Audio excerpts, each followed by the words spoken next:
Anger Management, Workbook for Adults. By Kathrin Deshotels. Introduction. Congratulations on purchasing Anger Management, Workbook for Adults, and thank you for doing so. The following chapters will discuss how to deal with anger in the best way possible. Anger management is not something that is needed by only a handful of people. It is necessary for everyone because you have to deal with anger on a daily basis. Yes, it is true that some people tend to get angrier than others, but learning how to cope with anger issues is a lesson everyone needs to have. I wrote this book to provide you all with a practical guide that will help you follow a step-by-step approach to curb your anger issues. Gradually, you will develop your own motivation to change, and you will also learn several techniques that will help you in turning down the heat.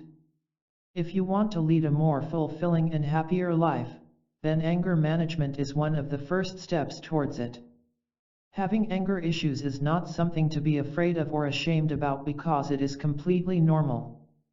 But what you have to learn is keeping your anger under control, and for that, this book can be your perfect guide. The moment you have a better understanding of your anger, and why it happens, you will learn how to talk back to it and handle your frustration. There are plenty of books on this subject on the market. Thanks again for choosing this one. Every effort was made to ensure it is full of as much useful information as possible. Please enjoy. What is anger? Anger cannot be described in words, and it can be quite difficult to understand as well. But its consequences can be quite nasty, leading to frustration and pain. The effects are quite toxic and linger for some time. They can affect every area of your life. Anger, when left uncontrolled, can lead to health issues and even increase the chances of a heart attack. Anger can be quite confusing too because if you think about it carefully, you will find yourself being both happy and sad after you were angry with someone. For example, sometimes it might seem right for you to be angry, and you have plenty of reasons to justify your anger. But if you think carefully and be honest with yourself, then you will also find situations when your anger was unnecessarily strong, and it created several problems. It might even seem foolish to you when you think about how angry you were at a petty matter. If you recall, then you would probably find several incidents where your uncontrolled anger led to regrets, headaches, arguments, and so on. But on the other hand, anger is also considered to be one of the basic feelings that human beings have. Anger can be seen everywhere, in relationships, at workplaces, and also among families. Your entire existence on this earth is somehow entwined with the feeling of anger. But there are also certain aspects of anger that have a good side. Anger can be used as a sign to show your partner that your relationship is not going right. Sometimes, proper use of anger can also lead to people taking you more seriously and listening to you with more concentration. Anger can also help you combat avoidance and face challenges or situations that you had been pushing aside for long. But the loss and suffering that comes with anger clouds all other benefits that it might have. When you are angry, you make mistakes and wrong decisions. You do not think before speaking, and as a result of this, you end up hurting your loved ones.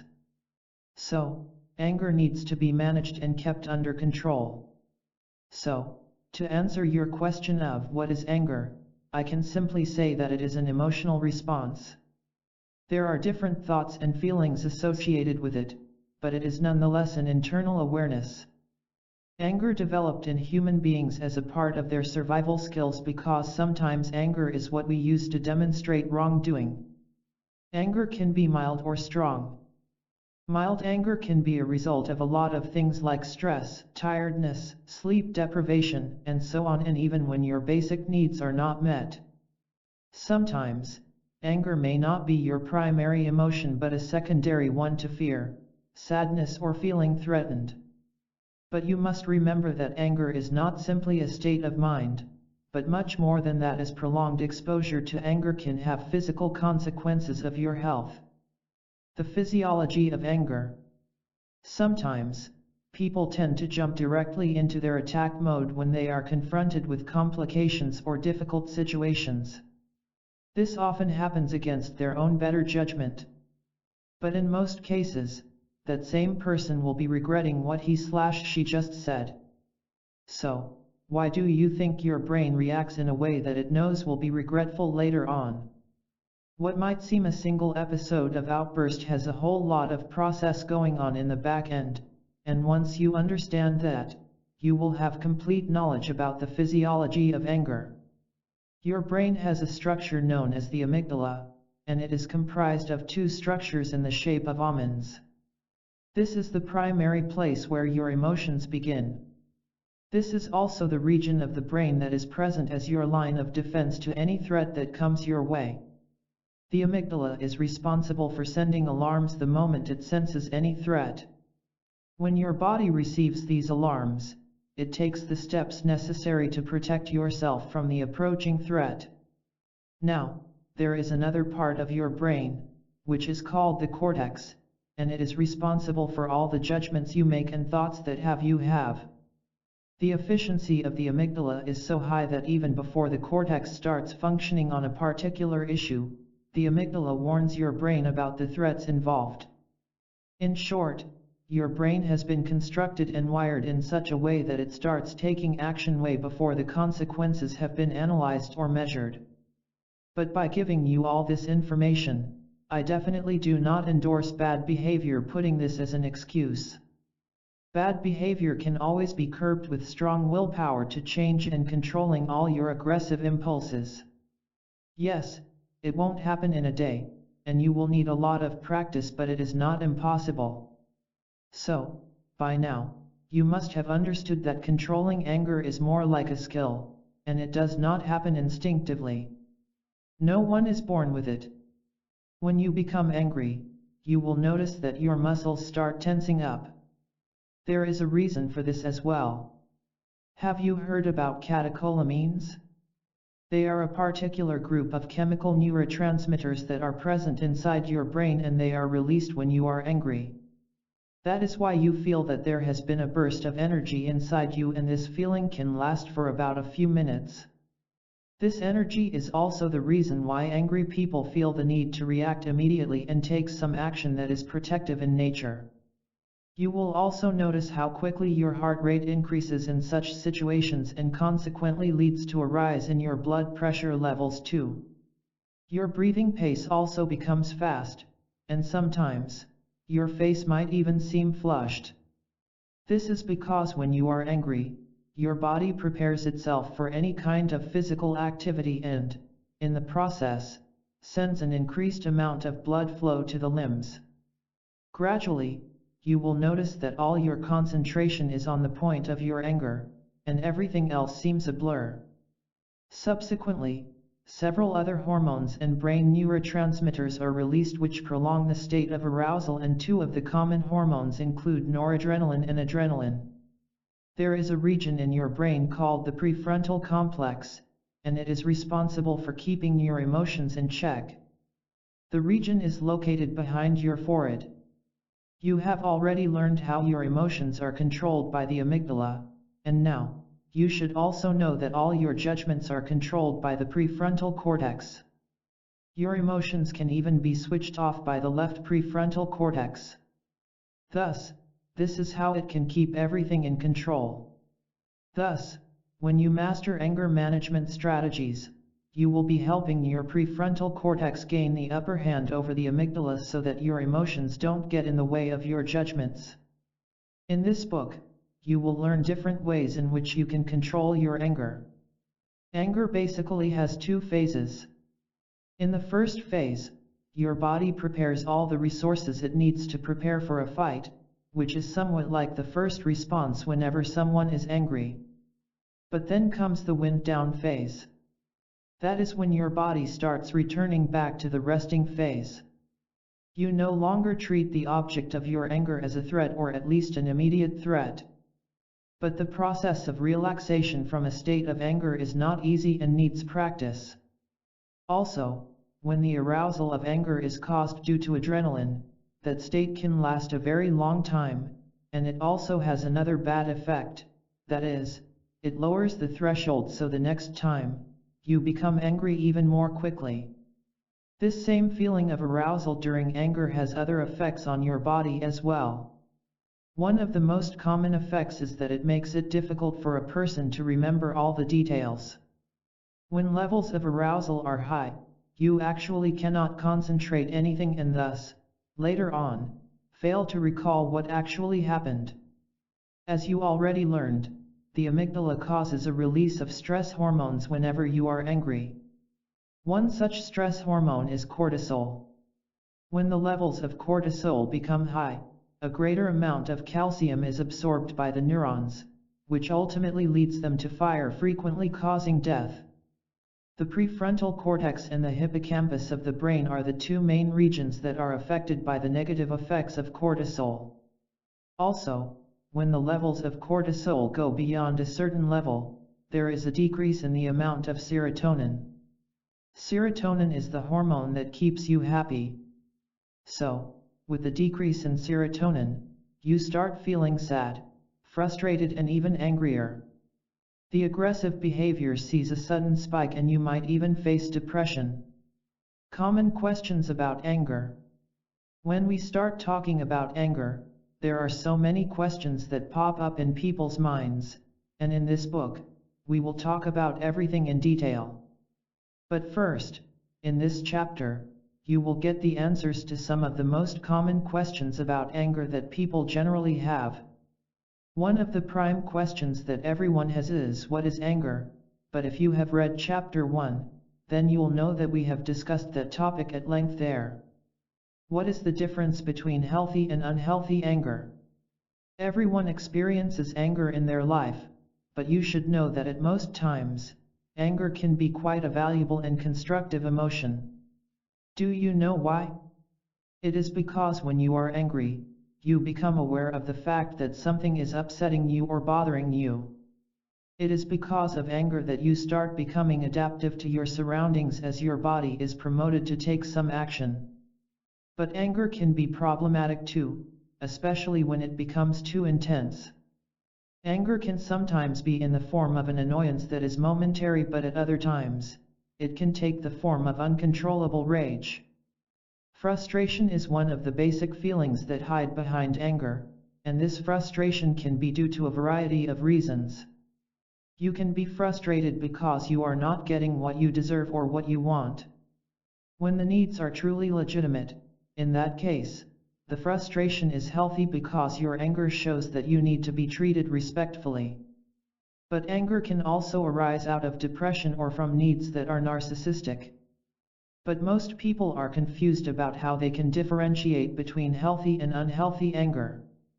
The process is quite easy. When you are angry and acting aggressively and simultaneously in constant denial of your own feelings, then that anger is unhealthy. It will bring you down, and slowly, the anger will gnaw away at any positive vibe that you have left. You even start disrespecting others without any reason at all. Although, in the case of healthy anger, you will be able to acknowledge the fact that you are angry, and you will also find healthier and reasonable ways to express your anger without hurting anyone else. You also try your best to act in a constructive way and figure out strategies in which you can deal with your anger.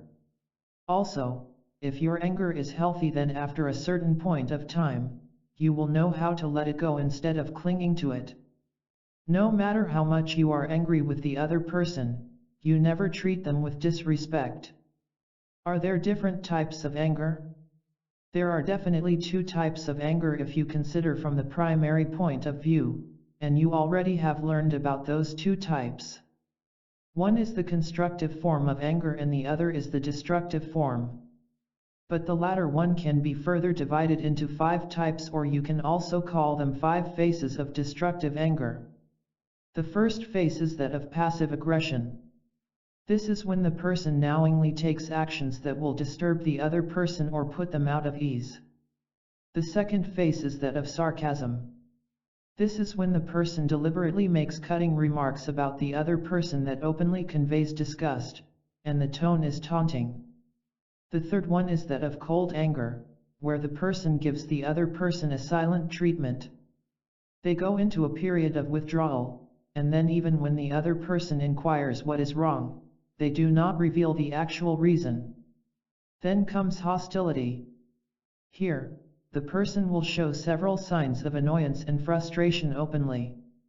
They will speak with increased intensity and often have a raised voice while talking. Lastly, the person shows aggression. This is where episodes of name-calling, cursing, and blame games come into play. The person might even act out and hit others or throw things in order to vent. Is anger harmful to your health? This is another of the very common questions that people ask when it comes to anger. It is true that when managed carefully, anger can give you some benefits and also act as a driving force in your life so that you can make the necessary changes. As already mentioned before, the fight or flight response of the body is one of the prime effects that anger has on the human body. It also triggers several other emotions like anxiety, excitement, and fear.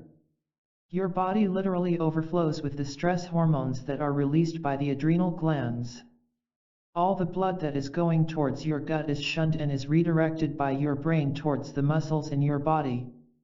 Alternatively, your mind goes into a more focused state whereby the levels of concentration are at its peak. But with this uncontrolled and wild flow of stress hormones throughout your body comes some grave consequences to the other organ systems. Almost all the vital systems are affected, including the cardiovascular system and the central nervous system. Thus, risks of diseases such as gastric ulcers, strokes, heart attacks, hypertension, and panic attacks increase by tenfolds. What are some of the common myths about anger? Not everything that you hear about anger is true. Some of them are myths, and that is why it is important to know these myths so that you can identify the truth for yourself. The first myth that we are going to talk about is anger is one of the forms of negative emotion. This is entirely false. Being angry with someone or something is completely normal, and it happens with everyone. There are a lot of positive effects of anger as well. If you look at the past, then you will see how the various social injustices have been dealt with just because people were not happy and angry with them. Secondly, anger and aggression are the same. This is a big no. It is true that showing aggressive behavior is one of the signs that you are immensely angry, but it does not necessarily make the two entities the same. The moment you consider these two the same is when you lose control over anger and start venting it all out in aggressive ways. The next myth is very common, and it says anger management is not effective. This is something you will learn to break because by the end of the book, you will have learned all the strategies, and once you start applying them in your life, you will know how effective anger management is. Venting out your anger is necessary. Venting your anger out is not the only way to deal with it. In fact, it is the wrong way. You should try alternative and healthier ways to deal with your anger instead of just venting it out at other people. Ignoring your anger is the best way to let it go.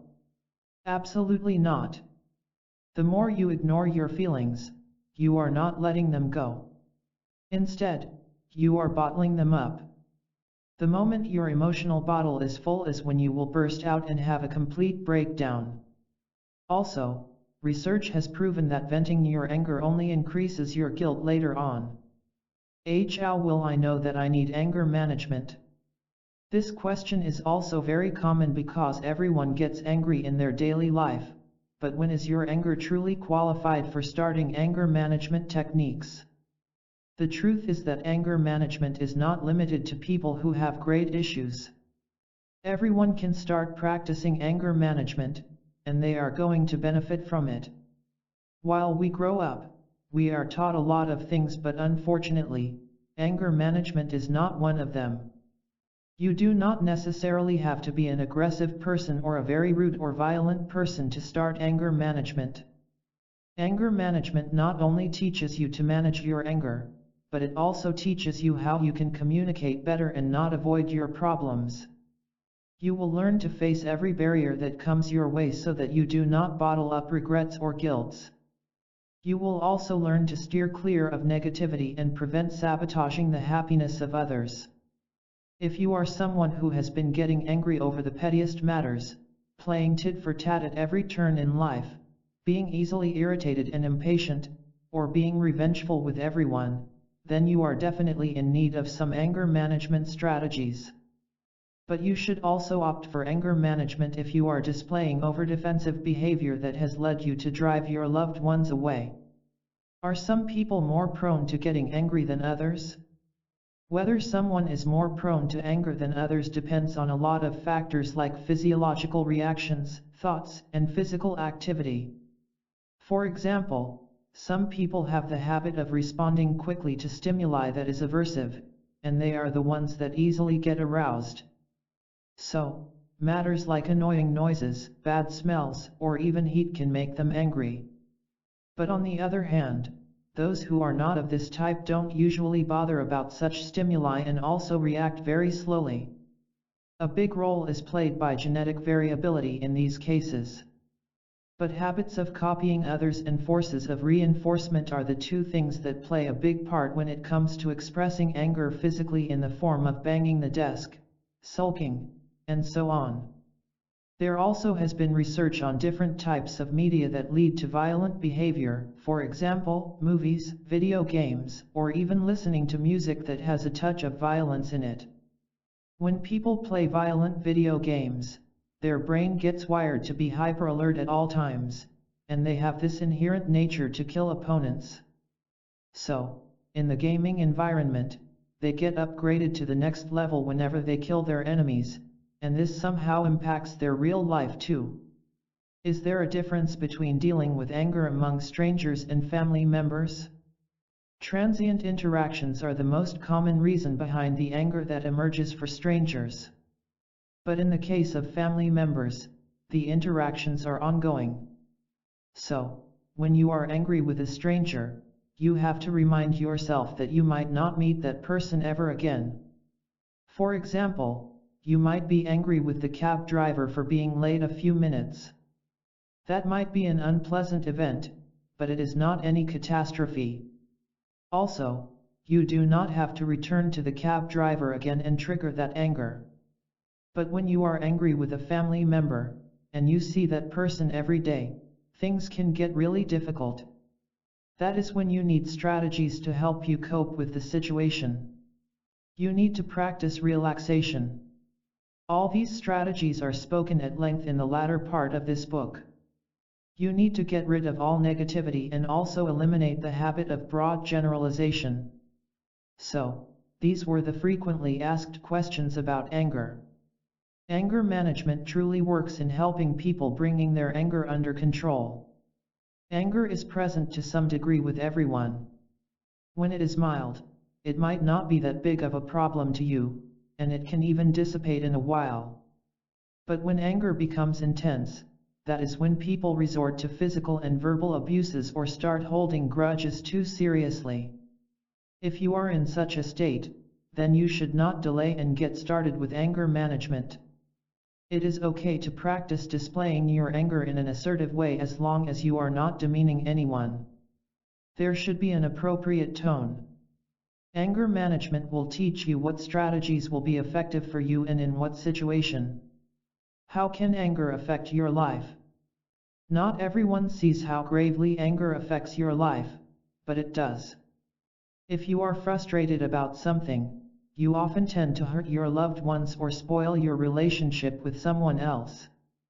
That is what happens when you keep suppressing and stuffing your feelings in a bottle. People who have the habit of suppressing their anger cannot be identified from the outside. But on the inside, their feelings always seem to be neglected, and they are just on the brim of exploding. These people often take the help of indirect comments to cloud their anger, but disguised in those comments is humor with an edge. This is how anger keeps leaking no matter how much you try to suppress it. Hurtful or sarcastic comments might make you feel relaxed for a moment, but they actually end up affecting your social relationships. Impact on communication. The detrimental effects of anger on communication are many, but the first way in which it affects you is that you lose your logical thinking. Your brain has a method of processing information, but when you are angry, that entire process is hampered. The problems that you used to solve in a minute in the past might seem difficult to solve now. Also, angry people become more prone to rejecting any kind of help or explanation that is provided by others. So, even if someone is trying to help you in the right way with useful information, you might end up rejecting that help just because you are angry. Also, when you are angry, you receive strong reactions from people that are present around you. When you project your hurtful words at others in front of you, they are either scared, defensive, or emotionally hurt. No matter what reaction you have caused them, one thing is for sure, that is, the conversation will not end well or as productive as you thought it would be. As already explained, when someone is angry, a response of fight or flight or freeze is triggered in them. That is why they fail to understand or hear what others are saying, or they fail to interpret things accurately. The reason behind the escalation of most arguments that arise out of anger is because the person misunderstands the words that are being said. The person in front of you might have meant something good, but in your state of anger, you will twist those words in your mind to bring up some wrong meaning. When you have passive anger, as the name suggests, it does not express itself actively but always manages to find an outlet that will let the anger leak out.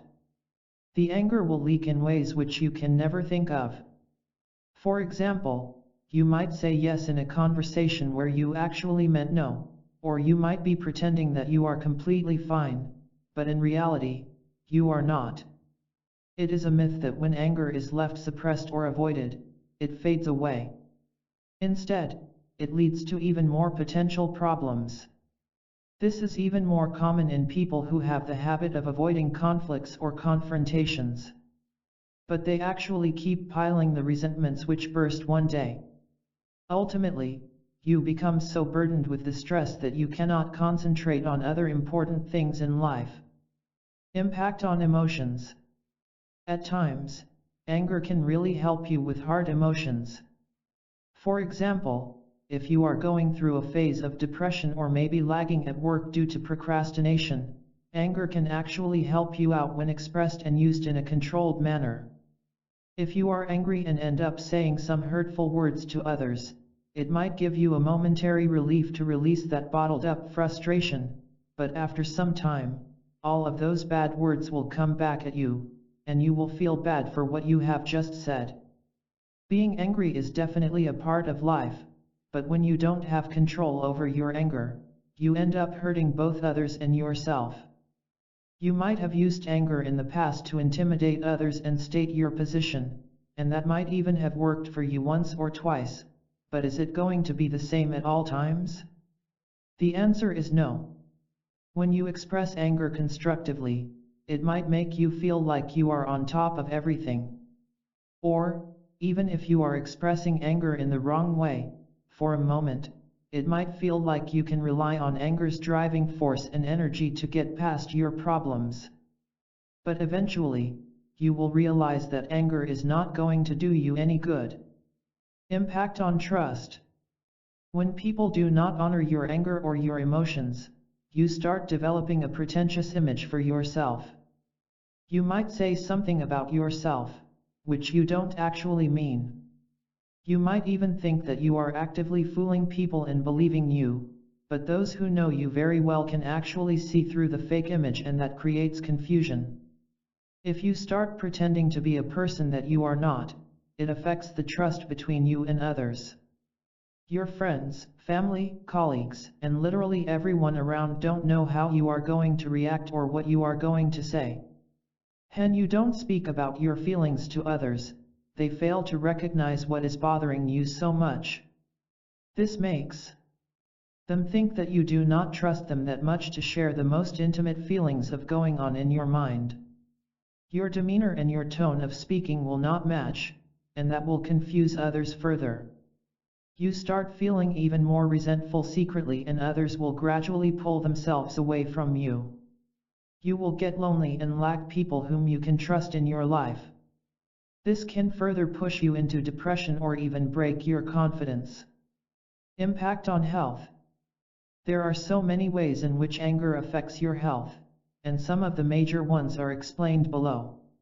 Angry outbursts are bad for heart health. Among all other physical effects of anger, the major one is on your heart health. There are reports which suggest that people who tend to get angry very easily are the ones who are at a 19% more risk of developing heart disease than the people who remain calm. A researcher and senior lecturer from the University of Sydney, Dr. Thomas Buckley, said that even though a single episode of an anger outburst might not affect your heart, getting angry consistently definitely deteriorates your cardiac health. He also mentioned how intense anxiety or anger could lead to an increase in blood pressure and heart rate, which leads to increased clotting and tightening in the blood vessels. All of this constitutes the initial stage or triggers for a heart attack. Dr. Buckley and his team also examined a total of 300 heart attack patients to collect some data. They were asked to rate their anger over the past 48 hours of their heart attack, and they were asked to do this on a 7-point scale. So, according to the scale, 1 meant calm, 5 meant intense anger levels, while 7 meant completely out of control anger. According to the data collected, the risk of a heart attack was 8.5 times higher within 2 hours of a person experiencing intense anger of level 5 or more. And, in the case of extreme anxiety, the risk was 9.5 times higher than normally what it is. Anger can increase the risk of strokes. Are you prone to becoming angry or lashing out at someone too easily? Then you definitely need to bring it under control, because studies have found that people who have done that have a risk of 3 times more risk of having a stroke within 2 hours. This can happen due to bleeding or a blood clot in the brain. Also, for those in whom one of the arteries in their brain had aneurysm, the risk automatically doubles, and so they have a 6 times higher risk of having a stroke. The 2-hour time frame before a stroke is very important. It is seen that in these 2 hours, everything starting from negative emotions to your body position changes matter the most in triggering a stroke. But negative emotions and anger are specifically 2 of the most common triggers for a stroke. It is also found that stroke risk increases by 14-folds whenever there is the presence of negative emotions and anger. Anger worsens anxiety. Anger and anxiety are 2 entities that are highly interrelated. They almost go hand in hand. When there is too much work to do, and you are not sleeping well or feeling overworked at all times, it leads to anxiety. But that also means that you might get irritated at the most commonplace of things that may not have triggered your anger otherwise. For example, you might get angry at your eggs not being served the right way or not getting the fruit of your choice in the market. It has been seen that a certain percentage of people prefer their routine more than others. When they are in a known environment that is the same day after day, they feel safe and grounded. But the moment there is some change in that environment, their entire balance is disturbed, and they tend to become angry. They show angry outbursts which could have been avoided. Also, some people are angry by nature. When they cannot accomplish what they plan to, or they do not get what they wanted, they not only become angry and impatient but also anxious. Then it keeps running like a cycle. When a person is angry, they become anxious, and the more anxious they get, they experience a greater number of angry outbursts. Anger makes your immune system weak. When people get angry very easily or are angry almost all the time, they are the ones who get sick very often.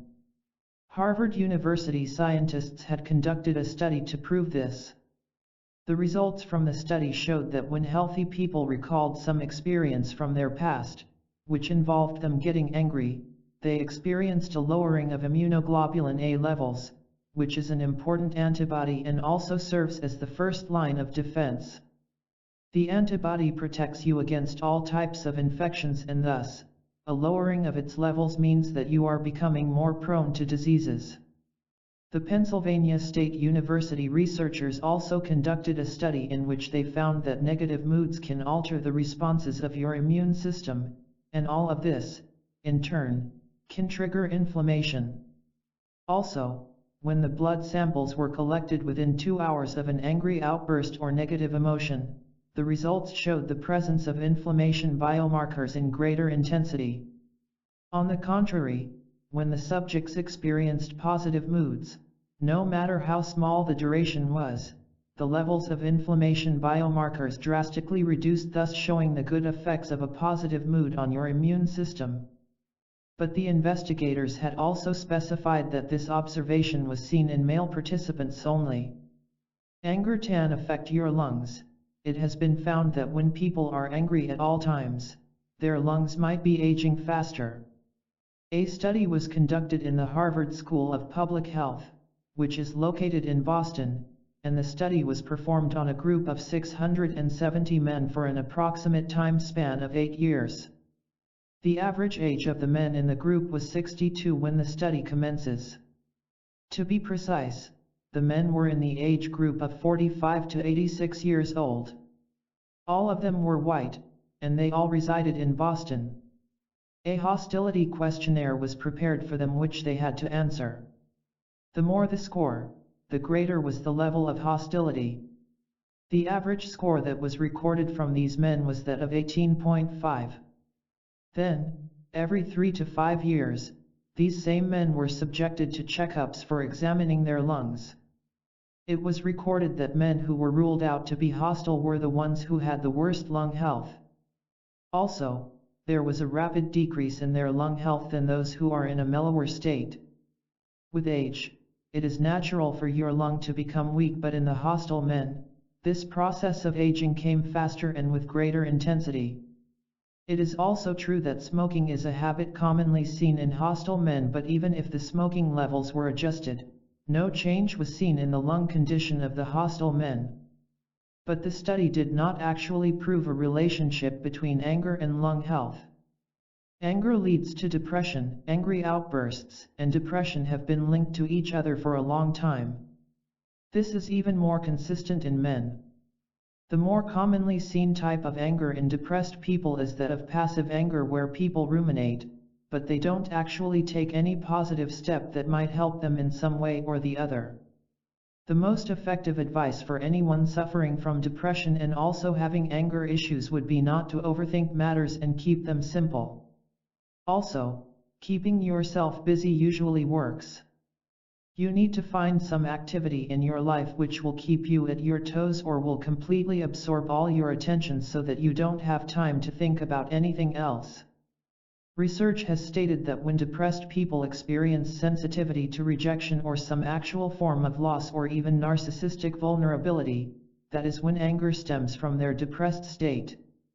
They also drown themselves in guilt because they constantly worry about the fact that their anger will one day destroy all their personal relationships. Thus, they turn towards directing all their anger towards themselves and thus end up having very low self-esteem and even go into denial. Anger can shorten your lifespan. When people are not able to express their anger socially, they carry that burden in the form of resentments.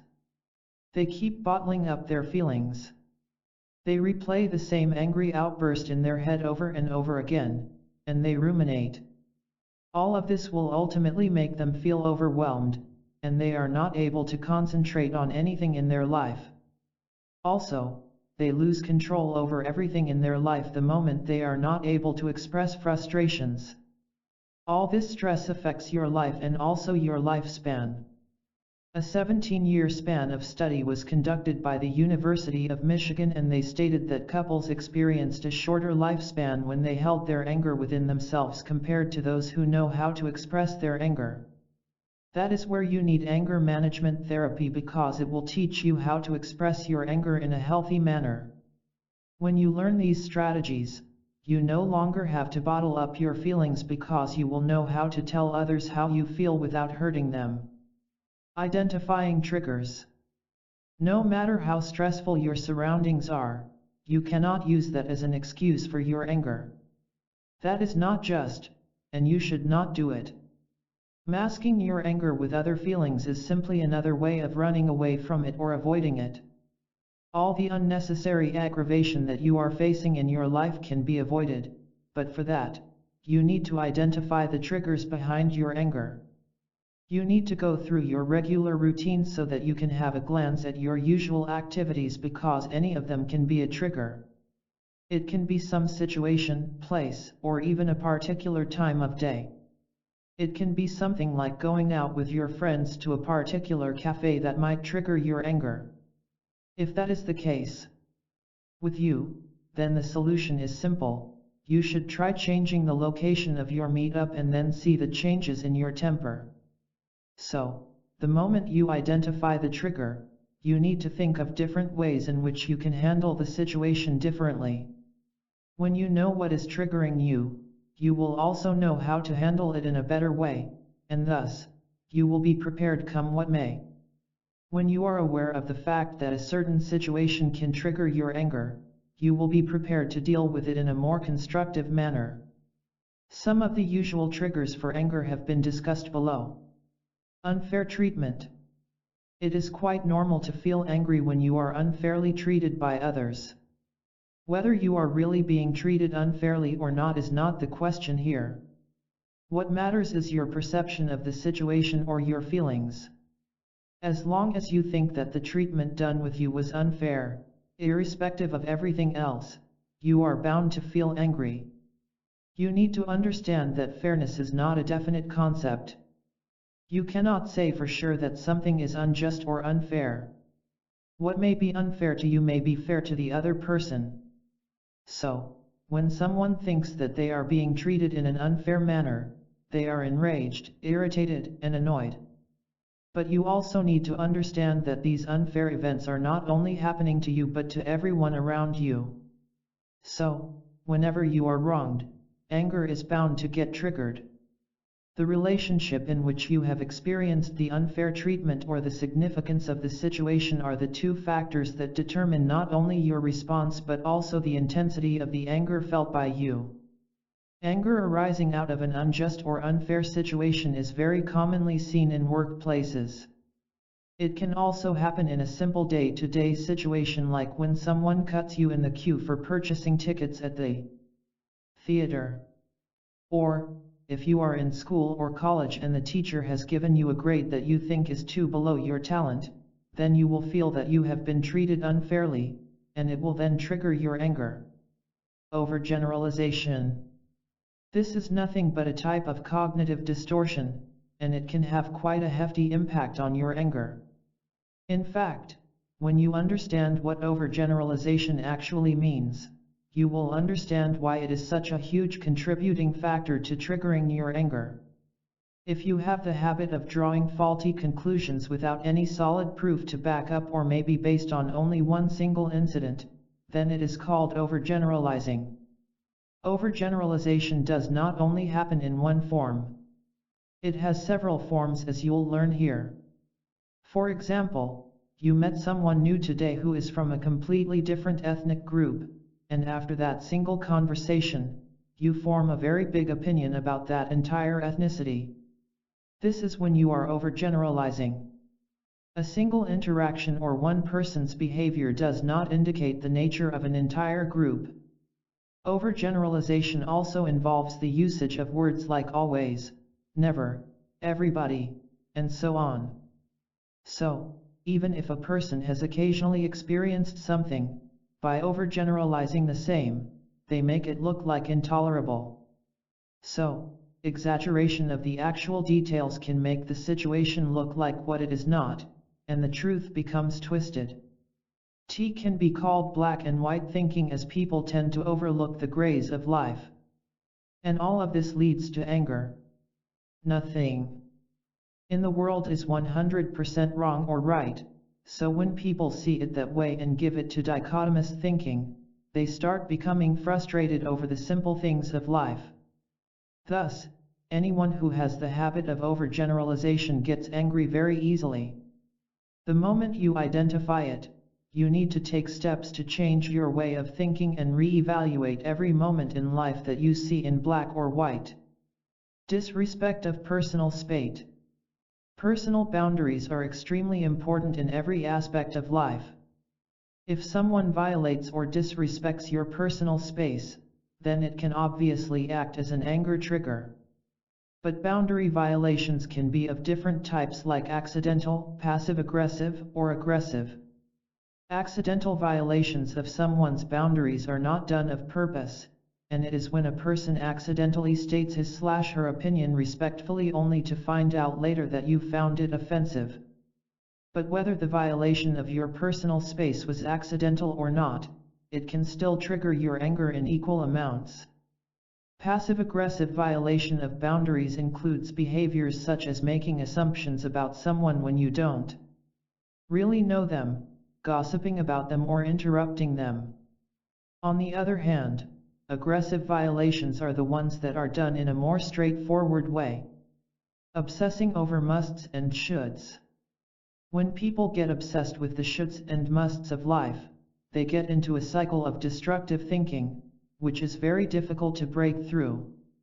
These people have a very rigid thinking process, and they view the world in a certain light that they are not willing to change.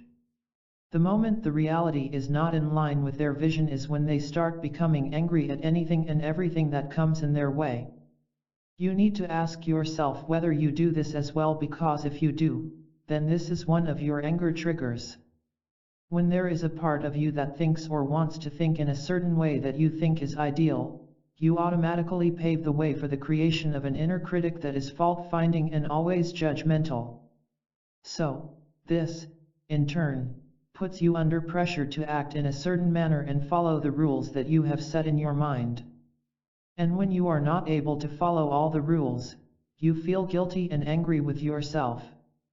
This can lead to depression, anxiety, and self-hatred, and behaviors like withdrawal, procrastination, and obsession are seen. Sometimes, these people also try to impose their clear-cut objectives onto others and expect others to behave in a certain way. They start being the same amount of judgmental with others. They develop a feeling of demandingness, and it is true that others have their own thoughts, and they might not always act according to what you think is right for them. That is when the anger sets in. Sometimes, these shoulds and musts are imposed on how you think of the world as well. You might think that your investment should give you at least 5% returns, or that everything should be hassle-free. But this kind of thought process leads to despair and a very low tolerance level in life. That is also why people easily get frustrated and give in to anger. Mind reading. Just like overgeneralization, mind reading is also a type of bias in your thinking process. It is associated with making faulty assumptions and drawing conclusions and then getting angry apparently for no reason at all. In mind reading, the person assumes that he/she already knows what the person in front of them is thinking. But mind reading is practiced without any control. It leads to so many problems in life. For example, if someone rejects your call, you might simply assume that they are fed up with you, but in reality, it might be something completely different. Maybe that person was in the middle of something important and that is why he/she could not pick up your call. So, sometimes it happens that what triggers your anger is not the incident itself, but what you thought the incident is. Your feelings and your thoughts play a big role in your actions, and so when you find that things are not going along the line of what you wanted, you might automatically form a preconceived notion about that situation. This notion might not at all be the truth but trigger your anger anyway. And more often than not, people who have the habit of mind reading do not even bother to ask that person why he or she did what they did. Their explanation might actually give you a valid reason behind their actions. But since you perceive yourself as an accurate mind reader, you will consider your thoughts to be the truth, and this can trigger your anger as your thoughts might be something that disrespects you.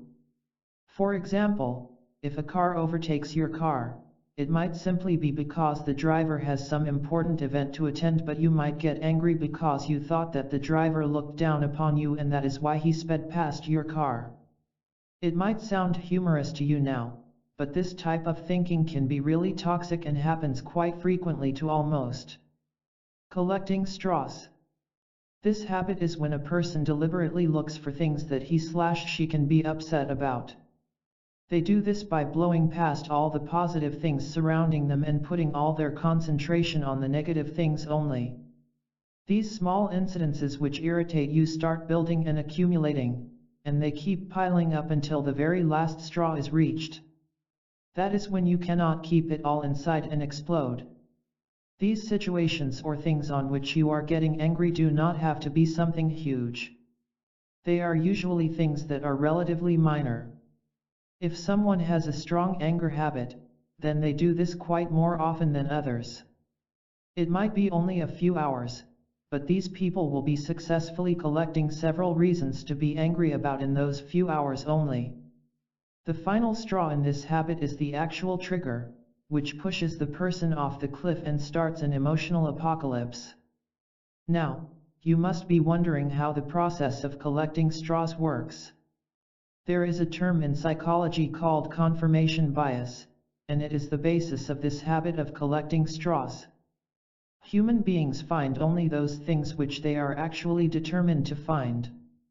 You use your mental filters in your subconscious mind and then always end up finding evidence that supports your current beliefs and prejudices. If you believe that everybody hates you, then there is no way in which you will see the evidence that contradicts.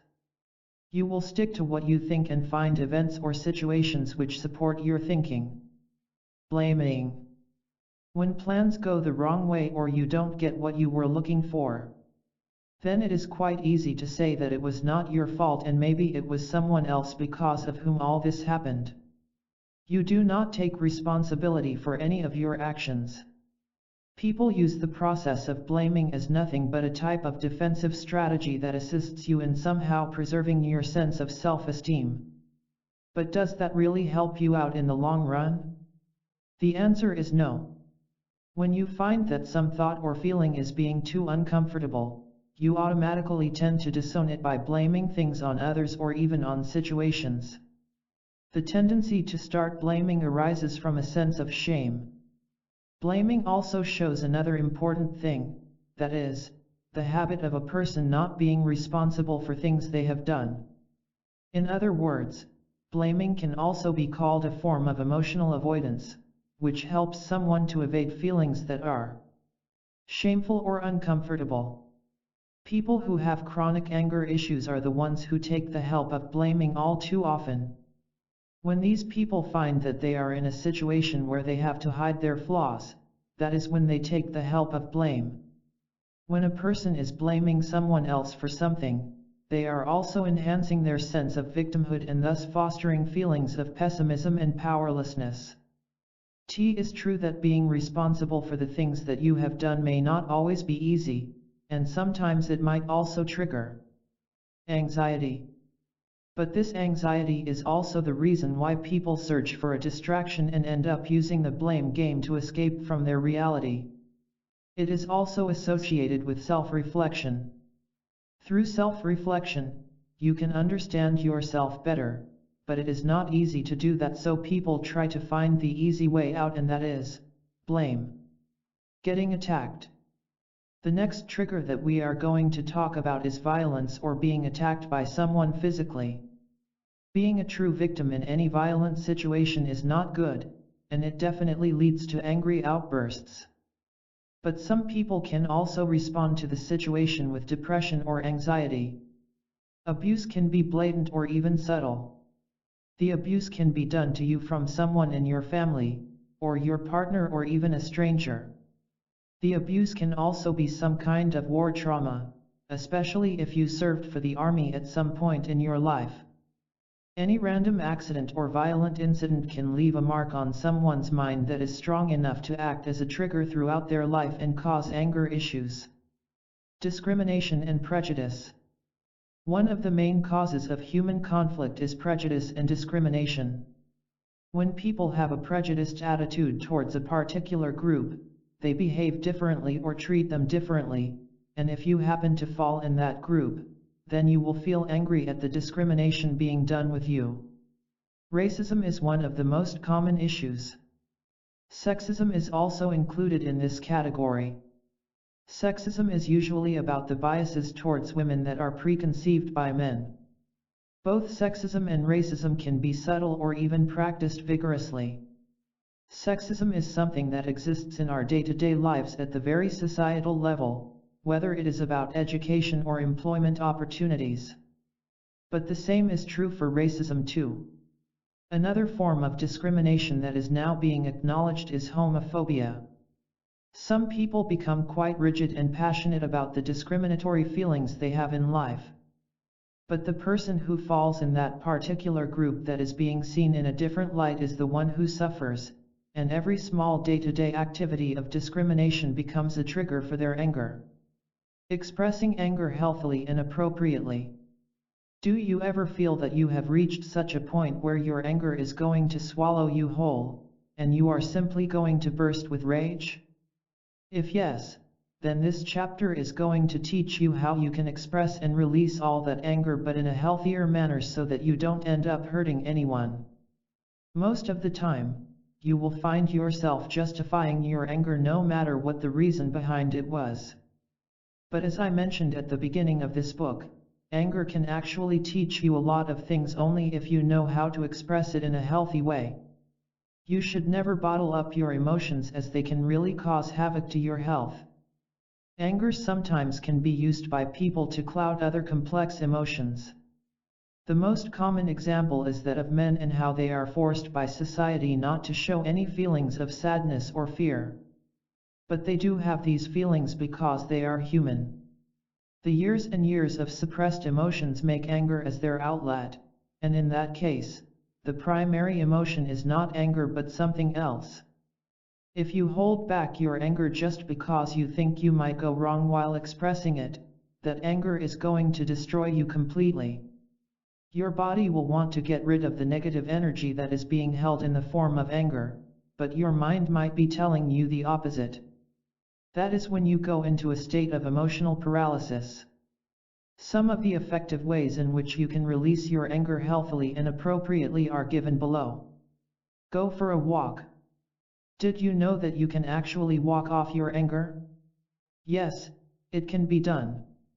Walking has a lot of benefits, and one of the major ones is that of releasing all the accumulated stress from your body. When you are angry, you might feel like hitting someone or even firing someone from your team even though they didn't do anything gravely wrong. But none of these are actually good options. If you indeed decide to give in to these options, you will regret later on. So, what is a better option? The better option would be to go and take a walk. You do not always have to go out to take a walk. If you live in a house with a big lawn or terrace, you can take a walk there. Alternatively, if you are in your office and it has some space where you can get yourself moving, just do that. Also, if there is a park nearby, you can go and take a walk there too. When you go for a walk, you not only assist your body in releasing all the bad energy, but you also stop yourself from saying something stupid that you will regret later. So, no matter with whom you had the argument, it is always a good idea to go and take a walk so that you can resume your work with a clear mind. Hit a ball. For some people, engaging in a sport that involved hitting a ball is what helps the most when they are angry. You can try it out too to see whether it is something that works for you as well. Some of the sports that you can try are volleyball, tennis, or even golf. You can also join a boxing class and start punching on that bag. You will feel the anger seep out of your body with every punch. If you are a swimmer, just go to the pool and take a dip. It will cool you off instantly. Do yoga. Yoga is considered to be one of the best ways to let off steam. It is quite natural to think that only high-intensity exercises can help you cool off. But that is not true. It is, of course, the usual norm to think challenging exercises are the only healthy options for expressing your anger, but once you try yoga, you are bound to change your point of view. A gentle and fluid yoga session can do wonders for your mental state. As you take in each breath, all the tension and negativity that piles up inside you will start getting eliminated from your body. All of the stress will slowly melt away, and you will feel lighter. All you have to do is focus all your thoughts on yoga postures and breathing techniques. Keep all the frustration aside, and don't think about that angry episode anymore. You will see how miraculously your mind will be transported to a blissful state where there is no anger or frustration but only peace. Taking deep breaths is one of the ways that is advised to every person dealing with anger issues, and yoga is where you have to take a lot of deep breaths along with several postures that pave the way for energy flow through your body. Engage in a non-strenuous exercise. When you are angry and want to release that anger, tiring out your body is the best way to do it, and that is why you should try out some moderate exercise that will not be too strenuous. Your aim should be not to overstimulate your body but to tire it. But if you are doing a prolonged exercise regime that does not really feel well can put your health at risk when practiced at a state of anger. You can consider hitting the gym for half an hour, where you can lift some mild weights or run on the treadmill or even do some bicycling. You can also try out some stretching exercises. You should match the exercise with your overall level of fitness and your age. Exercising releases endorphins in your body, which can make you feel good and release the stress. Meditation. Anger, as you must have understood by now, is a very complex emotion. When someone gets angry or frustrated, the first step that anyone takes is to act out. But with meditation, you will learn newer methods to control yourself from acting out and reach a more productive and responsive mindset that is balanced. One of the game changers in any anger management lesson is learning to meditate. If you do it on a daily basis, you can see the change for yourself. There are different types of meditation that you can practice to keep a check on your anger. Journaling. Next, we come to a very important part of this chapter, which we are going to discuss in depth because it is one of the most effective ways of expressing anger in an appropriate manner. But many people tend to confuse journaling with keeping an anger journal. You need to understand that they are two completely different entities. The main role of an anger diary is to help you monitor your anger and its triggers every day. With the help of an anger diary, you can note down how many times you were on the verge of losing your calm, how many times you actually lost it, and you can also note down the intensity of the feelings at that particular moment. But a journal is something completely different and has much more information than an anger diary. In an anger journal, you are explaining each and every experience in words. You are describing your feelings in detail, and you are also noting down the context in which you got angry. In short, you are assigning words to your feelings. So, they are more revealing. The journals don't only contain the fact that you got angry. They tell you way more than that about yourself. Also, you can tell your diary about the things you cannot tell others. With the help of an anger journal, you can tell your story the way you want to. You can make any confession that you want and pour out all those hurtful experiences and unpleasant emotions that you cannot gather up the courage to tell anyone else. Here are some things to keep in mind while making this anger journal. The audience in your writing should be you. When you are composing your anger journal, make sure that you make yourself the audience as well as the narrator. This would make it feel like a private conversation with your inner self. You would also know that this confession remains private.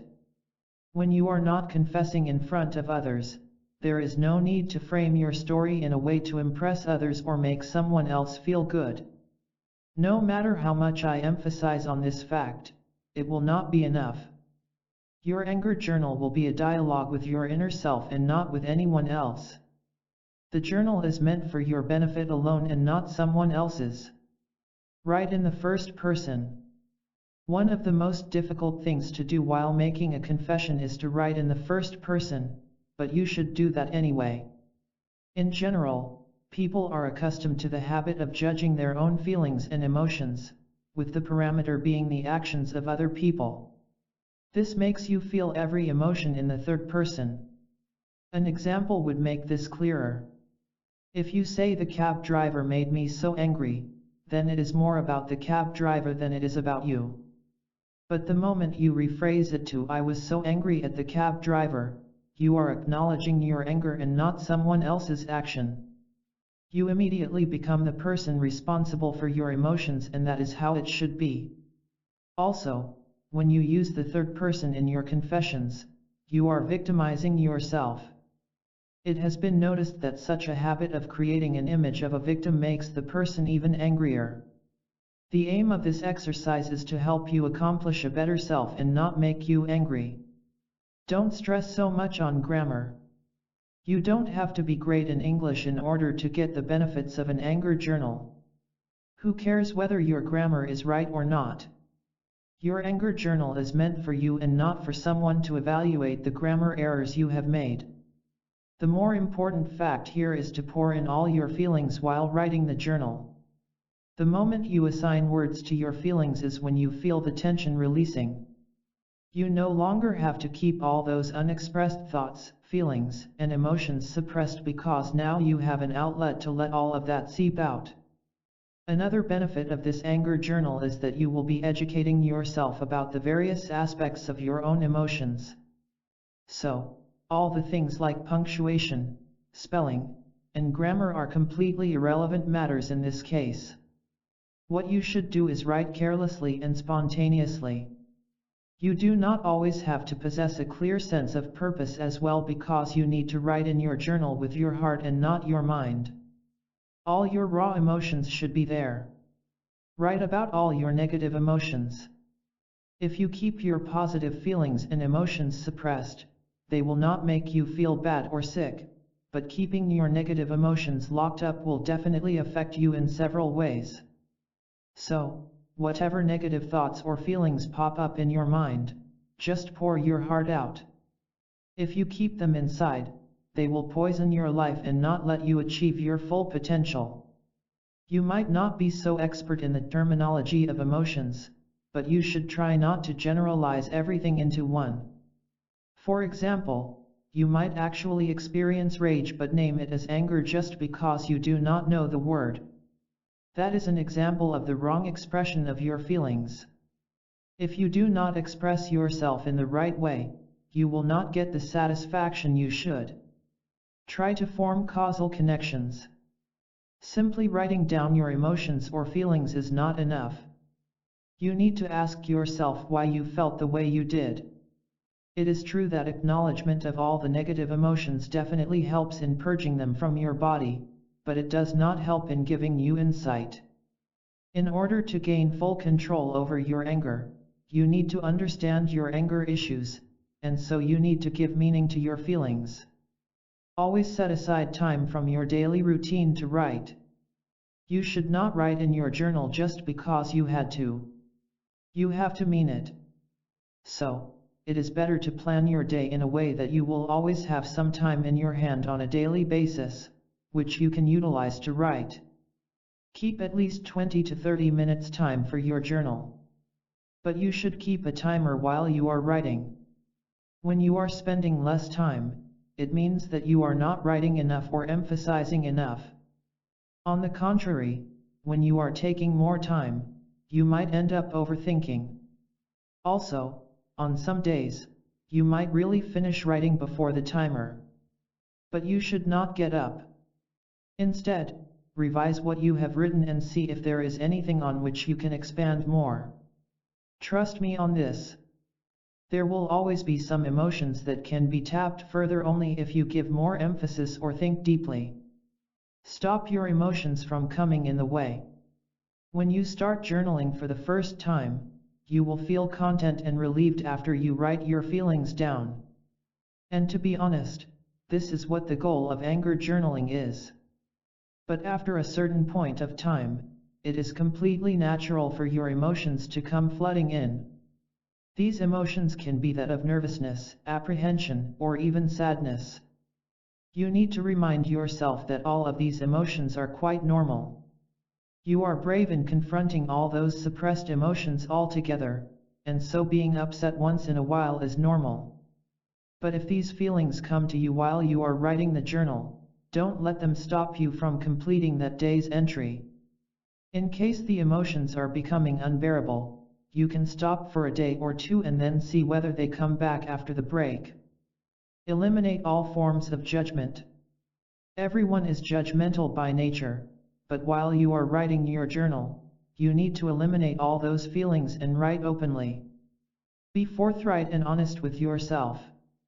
You need to remind yourself that whatever you write in your journal is for you. No one else in the world is going to read that, so you need not worry about what others are going to think of you. Stop criticizing your own emotions. If you are someone who is used to overanalyzing everything in life, then it is in your habit to criticize. But gradually, you should try to eliminate that habit and become a less emotionally constricted person. How to turn away from anger in negative situations. Any anger outburst starts with being annoyed, and that is the first stage of anger and also the mildest. There is nothing to worry about this stage, but the problem lies when annoyance is pushed to become anger. This chapter will teach you how you can avoid that from happening. When you are angry, you set your mind on something, and you want that really bad. You go into a state where you are willing to do anything to get what you wanted. But it is important to develop the ability to walk away as well, because that is equally important. You may not know about the consequences, but not walking away can cause you a lot more harm than you can imagine. Angry people often have the mentality that if they don't protest or say anything, then they will end up with nothing, but nothing is better than rage. Yes, it is true that walking away takes more courage than you can imagine. But it also means that you respect yourself more than anything else, and so you don't want to give your anger the power to destroy everything. Anger is not permanent. It comes, and it goes, but the people you love will not turn up at your doorstep one fine day if you end up saying hurtful words to them. Turning your petty annoyance into an extreme rage is not that difficult as you think. It happens very fast and very frequently too. There is a saying that you should never interrupt the course of your emotions and that you should let them flow. But that is not true in the case of anger. The moment you detect anger, you need to take control of it before it gains the upper hand on you. Some people have simply got a short temperament, and they get angry very easily. Although there is not much that you can do about your temperament, but you can definitely do something to walk away from the negative situations in your life. By the end of this chapter, you will become a more optimistic person who does not answer to the provocations of anger. Tips to stop your anger levels at annoyance. You will come across situations in your life where others will push your buttons to make that simple feeling of annoyance intensify and then become angry, or worse, rage. Here are some tips to avoid that from happening. You need to maintain your perspective no matter what. See every situation for what it is and not anything more than that. If someone overtakes you on the road, then it is nothing more than that. You do not have to start thinking that the person has some personal enmity with you. Never take things personally. The person who overtook you may have done it because he has something important for which he is getting late. That person might not even know you. So, the situation is not about you at all, and you should keep it that way. Stop blaming others. The moment you engage in the blame game, you give a pass to your annoyance, and it starts escalating. So, you simply need to let it go. Steer clear of revenge. The second step to blame is usually revenge, but you need to walk on a different path. You need to figure out more important things to spend your energy on. Also, look for an alternative way out of the situation. You can be annoyed with someone, and that's fine, but you should always strive to express your anger in ways that won't start an argument. You can also put on some good music to divert your mind from the incident. Never victimize yourself. Whenever you are amidst an annoying situation, you should take the responsibility to take some action that is appropriate. If you behave like the victim, your annoyance will intensify and take the shape of anger. Stop your emotions from getting magnified by negativity.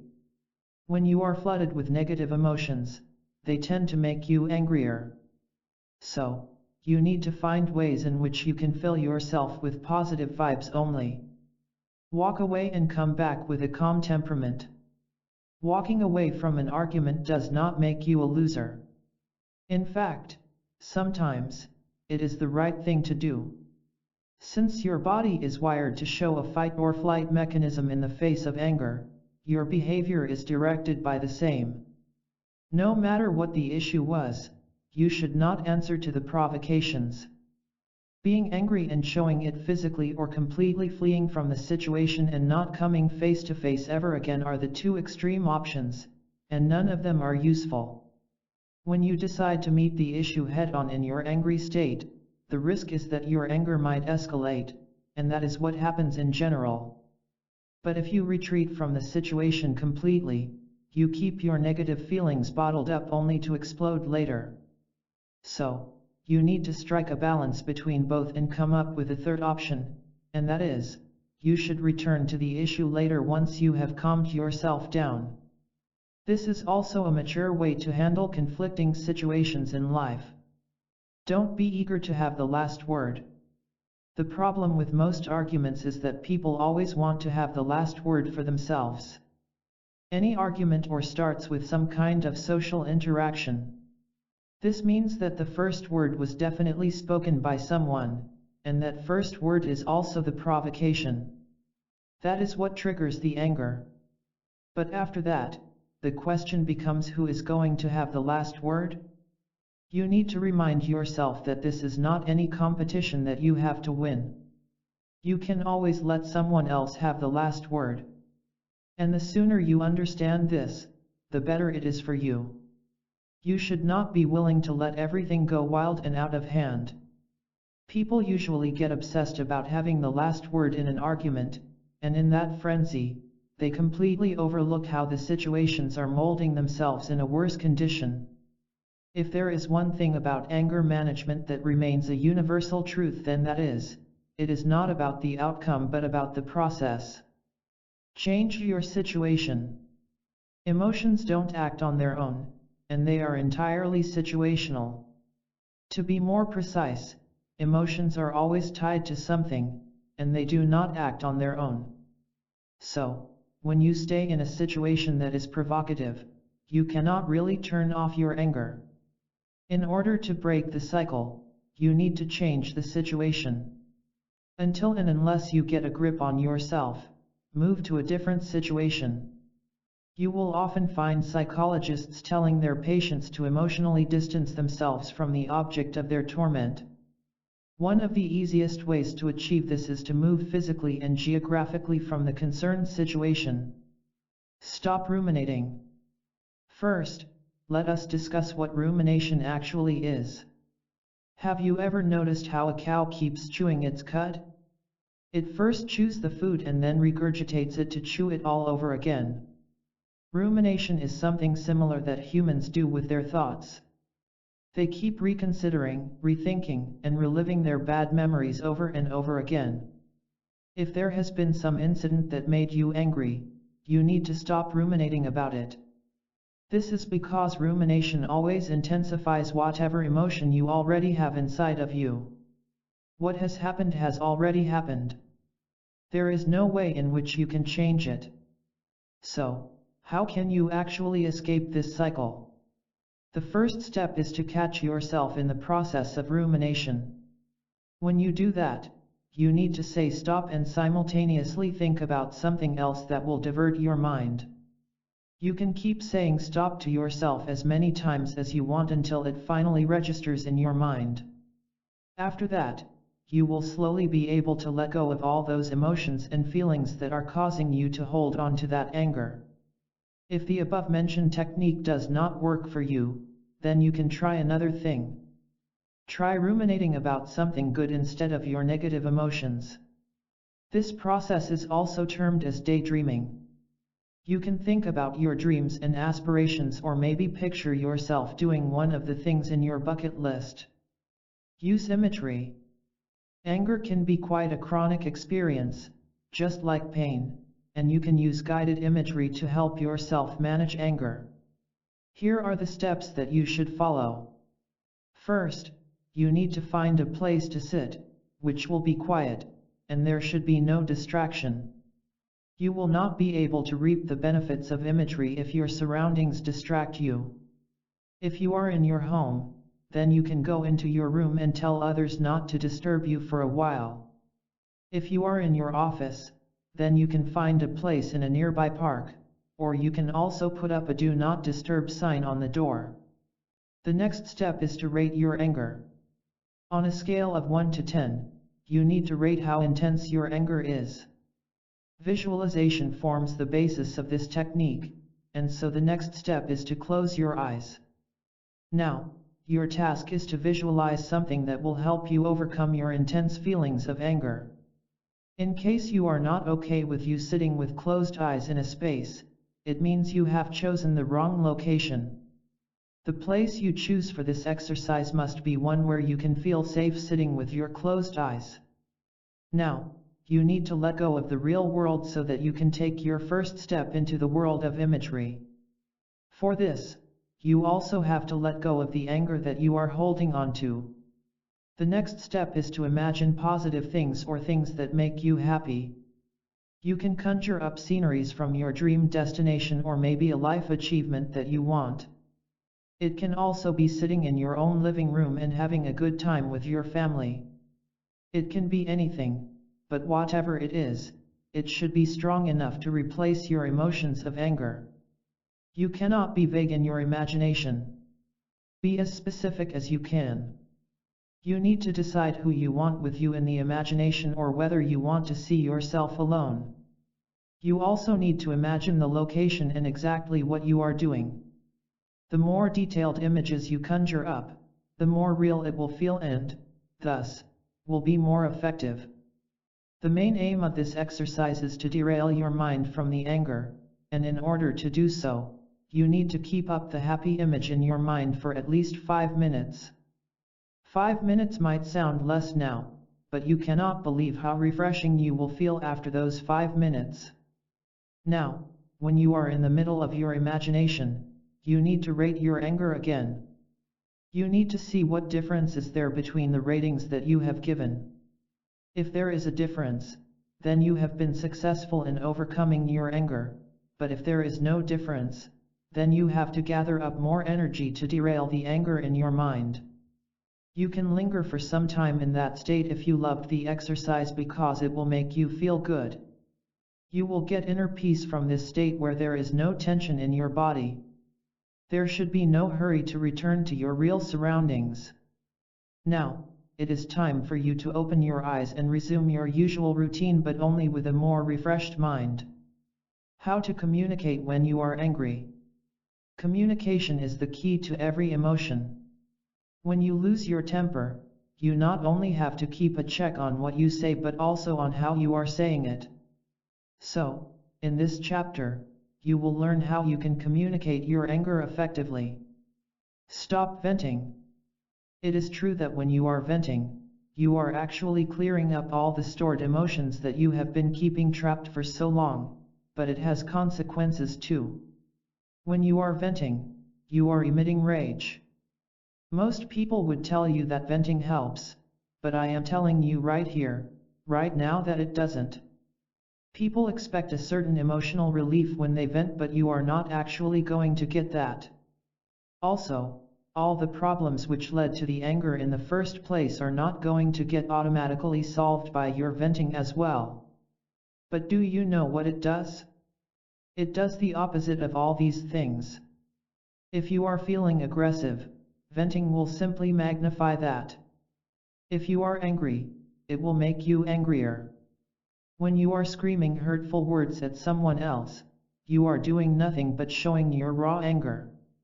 This doesn't make sense because the person you are shouting at cannot really understand as to why you are angry. So, instead of venting, if you tell him or her the reason behind your anger, say their inconsiderate behavior, then that would be something useful. That person might then start analyzing their own behavior and think about what needs correction. Calling derogatory names at someone never helps. Instead of doing that, try articulating your anger, then you would be forcing the other person to rethink. If you practice what I just said, then you will understand that sharing your feelings and speaking out is definitely one of the best ways to reduce your anger. Also, when you are venting, you are actually wrapping yourself up in your own drama and nothing else. You go down a bottomless pit until the point of no return, that is, you have hurt the person in front of you way too much that you would have wanted in your right senses. You might feel empowered for a bit while you are venting, but when you think about it after calming down, you will be the one regretting your actions. Start talking instead of hitting. You would often read about letting off steam by hitting a punching bag or a pillow. But honestly, the truth is, you cannot really get away with your anger by punching things. It is often thought that an energetic fury can let out the pent-up anger inside you. What happens is that a connection forms between aggression and anger the moment you take any physical action. The link was already present, but taking action reinforces it, and it becomes strong. Physical aggression usually arises when you are unable to articulate the pent-up anger and frustration inside of you. So, what is the solution? The next time you feel like hitting something or someone when you are angry, you need to think of a term or a label for your anger. For example, ask yourself whether you are irritated or annoyed or in rage.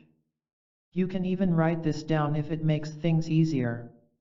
You should not focus on your thoughts here but on your emotions and feelings. You might have thoughts in your head that say a lot about the other person and how mean he/she is. But that is not what you are trying to do here. It is not about them. You are trying to figure out your emotions, and so you need to focus on exactly what you are feeling and label it. Your next step is to identify the trigger. We already spoke about triggers in the previous chapters, and you know how you can find out what your trigger was. So, use that process and then find out what exactly made you so angry. Sometimes, you might be astonished by your findings. Anger isn't always what it seems from the outside. So, if you feel that you are angry because someone said bad things, it might not be the real reason after all. The real reason might be some complex emotion that is there at the back of your head for the past few days, and you simply acted out when you were no longer able to contain it. Next, you need to ask yourself what would make you feel better and help you return back to your calm state. You are already one step ahead in your anger management program when you go through all these steps. Writing versus speaking. Sometimes when you are simply too angry with someone, it is better not to speak but to write your feelings down. When you speak, it might happen that your anger goes out of control, and you end up saying things you never meant in the first place. And this type of feeling is usually uncontrollable. So, what you can do is take a piece of paper and write down all that you are feeling. You can either do it in the form of a journal, or there is one more thing that you can do. You can write it down in the form of a letter, but you are not going to give that letter right now. Just take your time and write down what you want to say to the person you are angry upon. Then, keep the letter aside and read it later on when you have calmed down. You will be able to analyze what you really felt and what was magnified by anger. Now, you can gather up your thoughts and go for a one-on-one conversation with that person because now you know what exactly you want to say. This will help you by communicating only the things that are needed to be said. If you had done it earlier in your angry state, the possibility was that you would have ended at hurling bad words. No meaningful sentences would have come out of your mouth. So, avoid speaking to the person when you are in a state of rage. Write it down and say it later after analyzing it properly. Enlarge your vocabulary. When you are in trouble, anger often gets the best of you. If you search on the internet, you will see that there are tons of synonyms for anger, but not all of them have the same meaning. Yes, these words might have meanings that are close, but keep in mind that they are not at all the same. There will always some shade of emotion that makes them different. So, in order to help you out, I have explained some of the words which can be helpful while you are trying to communicate in your state of anger. Annoyed. This is usually the first stage when you are just mildly irritated or frustrated with someone. Suppose someone at work parks in your area, and you are annoyed. But when you speak with them regarding the matter and they apologize, that is the end of the matter until the person repeats the same mistake again and again, and your anger levels start rising. Offended. Offended is a bit more than annoyed, and it usually happens when someone does something that you did not really expect them to. Sullen. This is sort of a visual thing, and in this case, anger manifests itself in you in certain ways. For example, when a person is sullen, he/she usually sits in a corner away from everybody else and avoids eye contact. A very closely related word for sullen is gloomy. Uptight. This can be called as jittery or tense, but it has more of a retro vibe to it. Exasperated. You know those situations in your life when you think you will no longer be able to sit with patience and tolerate what is going on? Exasperated is used to describe such a situation. It can also be described to be a situation when you are annoyed at a very high level. Indignant. It can be a tough expression to explain, but it is usually when someone makes remarks that are unjust or insulting. It might sound similar to offended, but it has a stronger feeling. Resentful. Now, you might see resentful being used all the time, but do you know what it really means to be resentful? Well, suppose you do all the hard work at the office but your boss gives all the credit to someone else. Then, the feeling you get is called being resentful, and it is very closely attached to your ego. Bitter. Now, this is when you take your levels of resentment a bit higher. You feel an intense level of antagonism. Irate. This is often explained to a situation where you are simply mad. This word is not used much and is kind of old-fashioned, but you should keep it in your vocabulary. Furious. As you can understand, this means you are in total fury, which means you are violent or in rage. Also, when you are writing things or even speaking to someone, try to avoid profanity that is laced by anger because that is not going to help you. If you call someone an idiot, you might think you are communicating your anger, but you are not. Try using any of the above-mentioned words to say how angry you are. If you think about yourself in that person's shoes, how would you feel if someone else called you an idiot? Not good, right? So, don't say it to anyone else either. Stay focused on what you want to say. It often happens that when people actually start to communicate, they forget what the real issue was. They completely lose sight of the incident that provoked them in the first place. You simply jump from one issue to another, stating all your grievances along a line of tangent but actually forget about the main issue at hand. What might have started out as "you didn't come to pick me up" might end up in something like "you don't care for me at all." You start generalizing situations. The tendency of going out of line happens even more when your anger levels are soaring.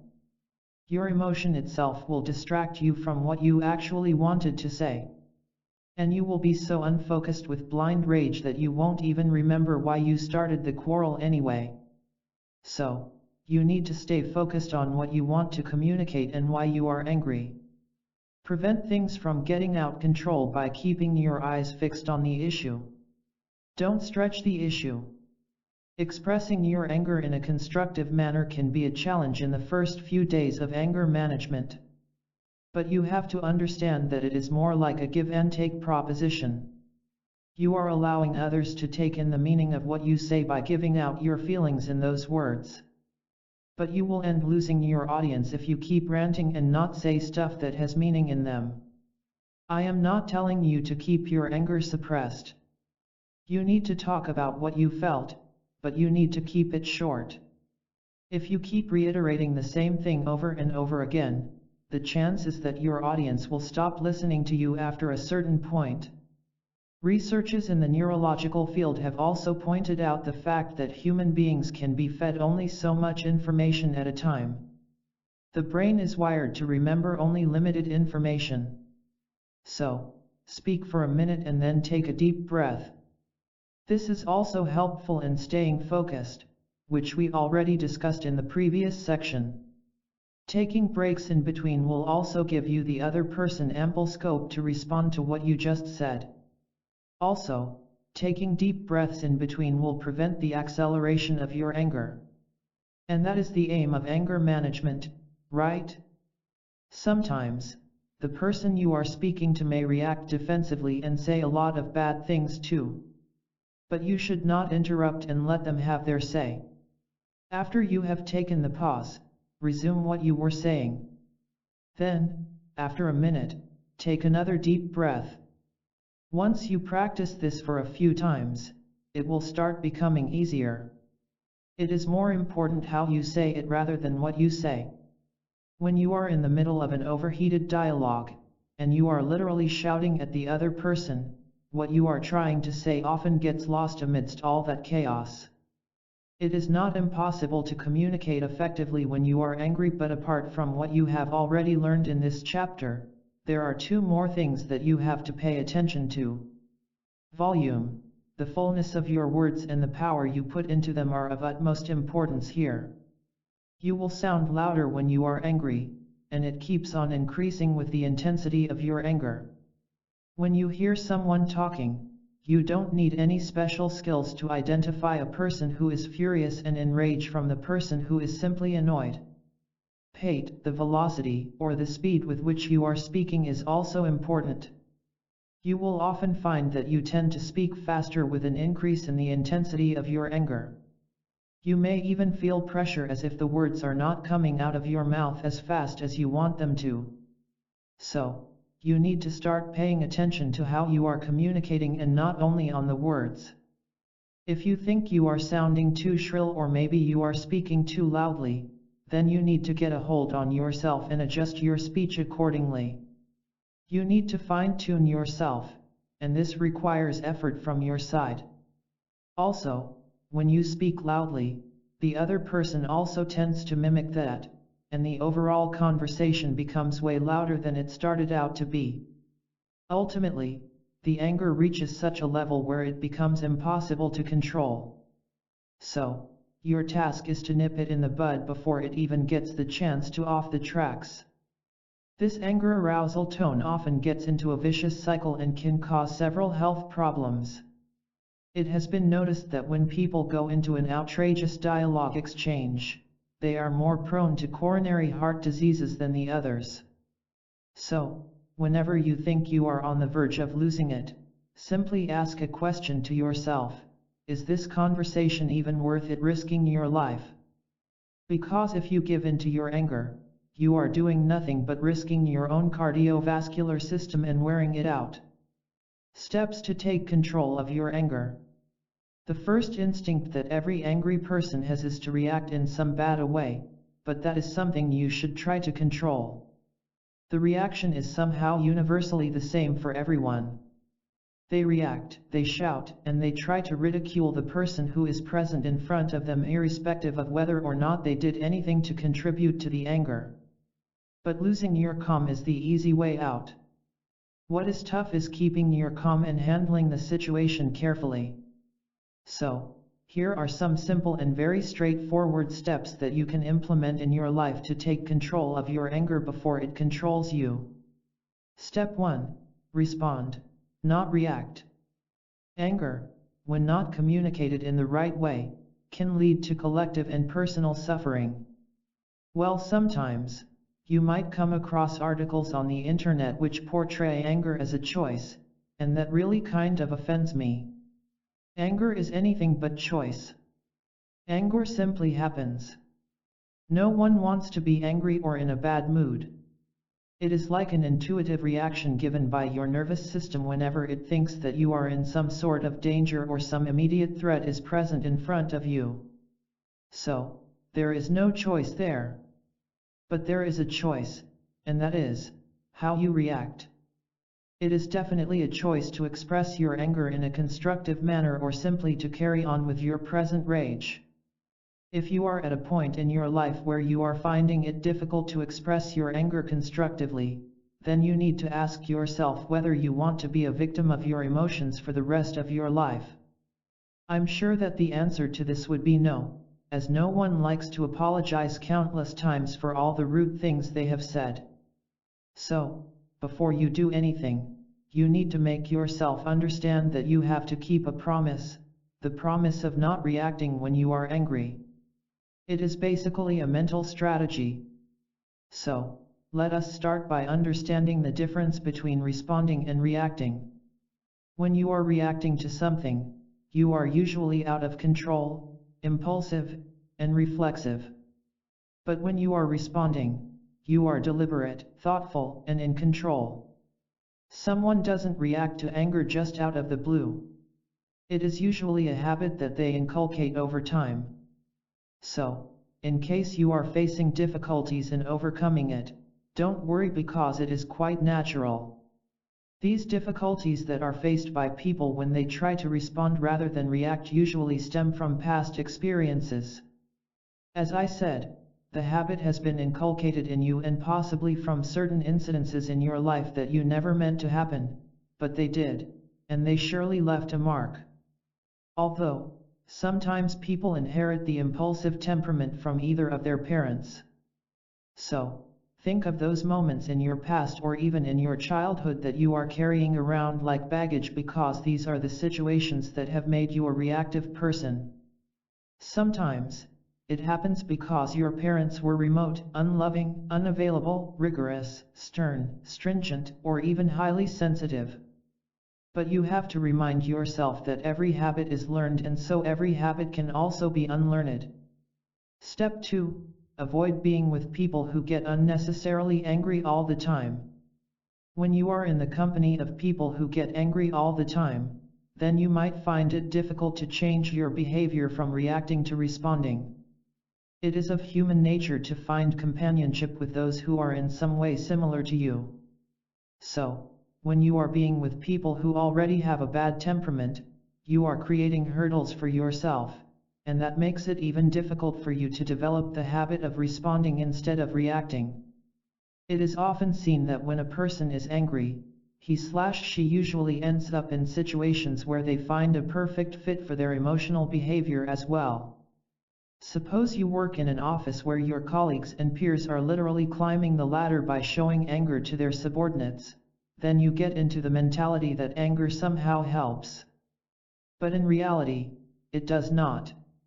It only distances people from you. There is also a tendency among antisocial people to select people with anger issues as their peers.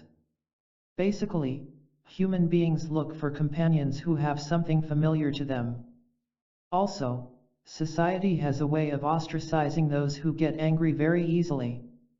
This is usually done by that half of the society, which knows how to control their anger and behave in a certain way. But when you, already trying to improve, face such exclusivity, you are straightaway denied the right to correct yourself. So, when that happens, you might end up seeking up the company of those who would get your feelings, that is, people already having severe anger issues. You do this because you know that these people will condone your outbursts. But what you actually need are people who will put up with you and help you look for alternative and constructive ways of expressing your anger. So, you need to look for people who will be non-judgmental and patient. They should be able to teach you healthy ways by setting personal examples because nothing works better than that. But, you should also not expect things to be the same for you, as in, you should not expect the strategies that worked for them to work for you as well. You should take inspiration but, at the same time not feel defeated when the same strategies don't apply to you. What person should also be compassionate? They should not be demeaning you in any way and instead, understand the burden that you are carrying, the burden of anger. In case you face an emotional crisis, that person should be willing to be there for you. That is why it is advised that you look for someone who has already conquered their anger demons because they know and understand exactly what you are going through. At the same time, they should have a realistic attitude and not pretend that they are going to possess an answer to all the questions you have. You, on your part, should not make them responsible for your anger. They are there to help and not take responsibility. So, the moral is that you need to steer clear of the flock of angry people. They can be anyone. They can be your friends, colleagues, or even your family members. It will definitely take a lot of willpower and courage on your side to walk away, but when you do, you will feel good. So, once you recognize the toxic and angry people in your life, cut them off as early as you can. Step 3. Assess your anger. If you want to prevent your anger from escalating, you need to create a self-report by assessing your anger. If you want to find out the best way of lowering your anger, you also need to find the particular intensity of your emotion. When you learn to assess your anger, you will be able to check the warning signs way earlier and thus prevent yourself from getting too angry. The more the intensity of anger is, the more time you will take to cool down as well. Achieving equilibrium is important, otherwise, you might end up saying things that you will regret later in your life. If you don't know where to start, then how about this? Whenever you catch yourself being triggered, describe the intensity with any number between 1 and 10. Here 10 will be the most severe, and 1 means mild. So, for example, if you are feeling only a bit irritated, which is barely noticeable, then you are going to rate it as 2, but if you are at full-on rage on the verge of exploding, then maybe a 9 or even 10. While rating your anger, you need to put your focus on its physical side, as in how agitated or aroused you feel at that moment. Now, you need to label your anger. You need to set these levels beforehand. For example, if your anger rating is between 1 and 3, then it can be called being irritated, whereas a 4 to 6 might mean just simply mad. Like this, you have to create your own levels. When you label your anger, you also understand how close you have gone to the extreme levels. This also means that if you are at the lower levels, then there is still time for you to change or turn the other way. When your rating is 4, it means that turning the other side will take less effort than it would have taken if your anger rating was 9 or even 8. Also, labeling your anger will show you how much you are progressing. If you are starting to manage your anger issues at 8, but then after a month or so, you find yourself at 5, then it is quite an improvement. Step 4. Have patience with yourself. If you think about it carefully, then you will understand that the direct consequence of losing your patience is nothing but anger. You can call anger a transient experience because, at its very core, it definitely is. The onset of anger is just the beginning, because after that comes the point where it starts to reach the peak, and that is the middle phase. And then, it starts to recede, and finally, there is a resolution. You can call it the end phase. So, there is a principle of gravity working here. Anger, in its initial stages, is meant to go up, but eventually, it is going to come down. So, even if you do not put any effort, anger, by its very nature, will resolve itself no matter how much time it takes. It is usually seen that anger lasts for about 5 to 10 minutes in an adult. So, here time is your greatest ally. You need to give your angry self the time it needs to calm down. Patience is always a necessary quality that you need to acquire if you want to overcome all the difficult emotions in life, including anger. Being patient is one of the healthiest practices you will ever come across. It is the best antidote. You will notice that your inner self always pushed you to react and find the resolution as soon as possible when you are angry. That actually makes you do things irrespective of its consequences because you simply want a resolution and nothing else. But if you learn to be patient, you will prevent yourself from hurting others with your words or actions. So, even if you feel that it is difficult to remain calm and patient, all you have to do is remind yourself that time is actually on your side here.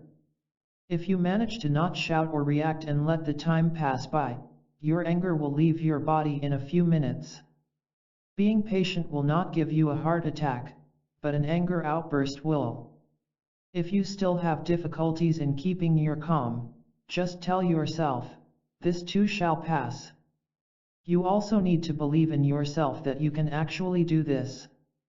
Impatience often results from the fact that people don't believe in their own abilities and so they want things to happen now. But if you work on your self-confidence, you will learn to work with the situation at hand rather than trying to change it your way. Your body has a lot of tension and stress stored in it, and that is also why you lose patience. So, you have to figure out a way to release all that tension, which brings me to the next point. Step 5. Take deep breaths. When you are angry, your autonomous nervous system is aroused, and it gets excited. You will literally be able to feel the adrenaline running through your veins. Your muscles become tense, your blood pressure rises, and so does your heart rate. This is your body's way of preparing itself for combat and trying to shield itself from any danger that comes its way. And this is exactly what the physical side of anger looks like. So, when you are practicing anger management and trying to be calm, you need to learn how you can reverse the process of being angry. Taking deep breaths is often helpful, and here, you will learn more about it. Just like the rush of adrenaline, everyone's body also has an inherent relaxation response.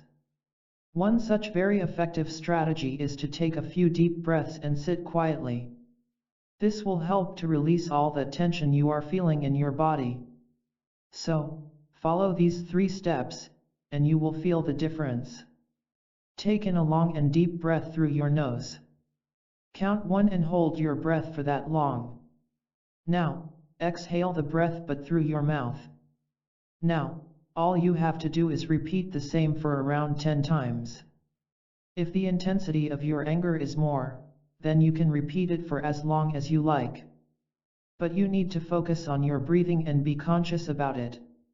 When you are exhaling, just think of the word release. It will act as an imaginary command for your body to release all the stored negative energy.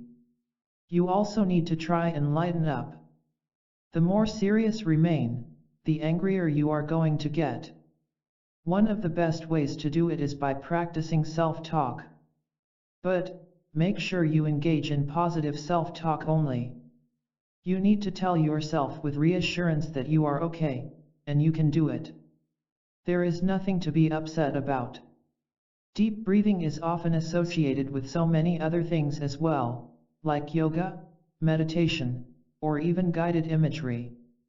All of them start with taking deep breaths because it helps your mind to achieve equilibrium by returning to a calm state. Step 6. Ask these questions. There are some very important questions that you need to ask yourself if you want to control your anger.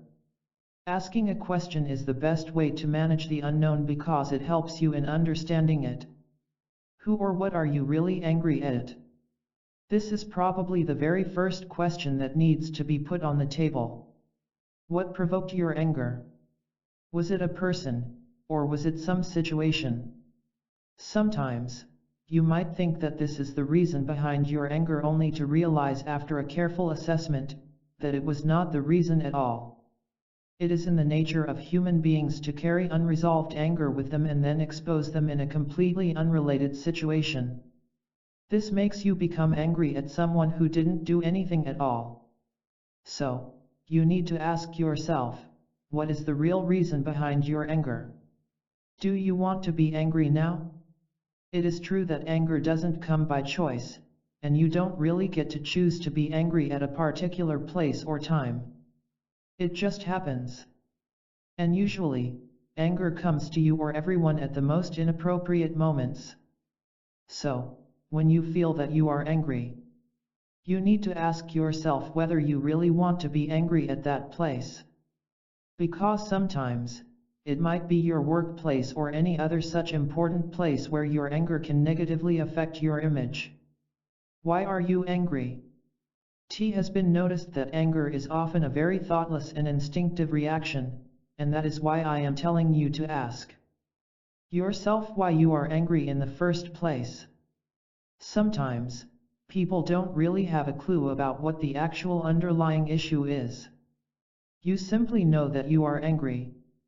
Do the reason behind your anger and the intensity of the emotion match? This can seem a bit weird now, but it is a very practical question. Suppose someone has parked their car in your usual area and so you had to find another one for yourself. This is not a situation where you will show full-on rage. Instead, it can be called a situation for annoyance. Similarly, it can happen to you in any other situation as well. People get into more trouble, especially because they are often way too angry than the situation demands them to be. Remember that rage does not have any justification, so don't even try to come up with excuses for your behavior. Be honest and tell yourself that your behavior was out of place and wrong. Step 7. Figure out your options. There are several ways in which you can give your response, and we have even explored some of them in the previous chapters. But no matter which ways you choose, you need to have multiple options, say at least 3 to 4 options. You can jot them down in your journal so that you know that you can react in these ways, and you won't be hurting anyone. But whichever options you choose, you also need to think about the consequences that each of them will have. So, when you are angry, think about the options you have and then think about what will be the consequences in each case. If you practice this exercise every time you get angry, then you will always know the best way to react to any particular situation. There are always pros and cons to every situation. All you have to do is go through them in your mind so that the decision to react in a particular way becomes easier, and you don't feel any hesitation at all.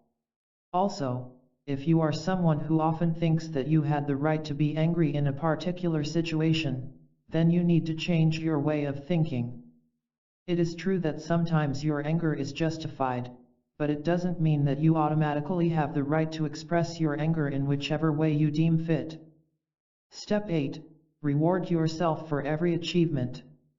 After following all that you have learned in this book, there will come a time when you are successful in responding in the right way and not reacting.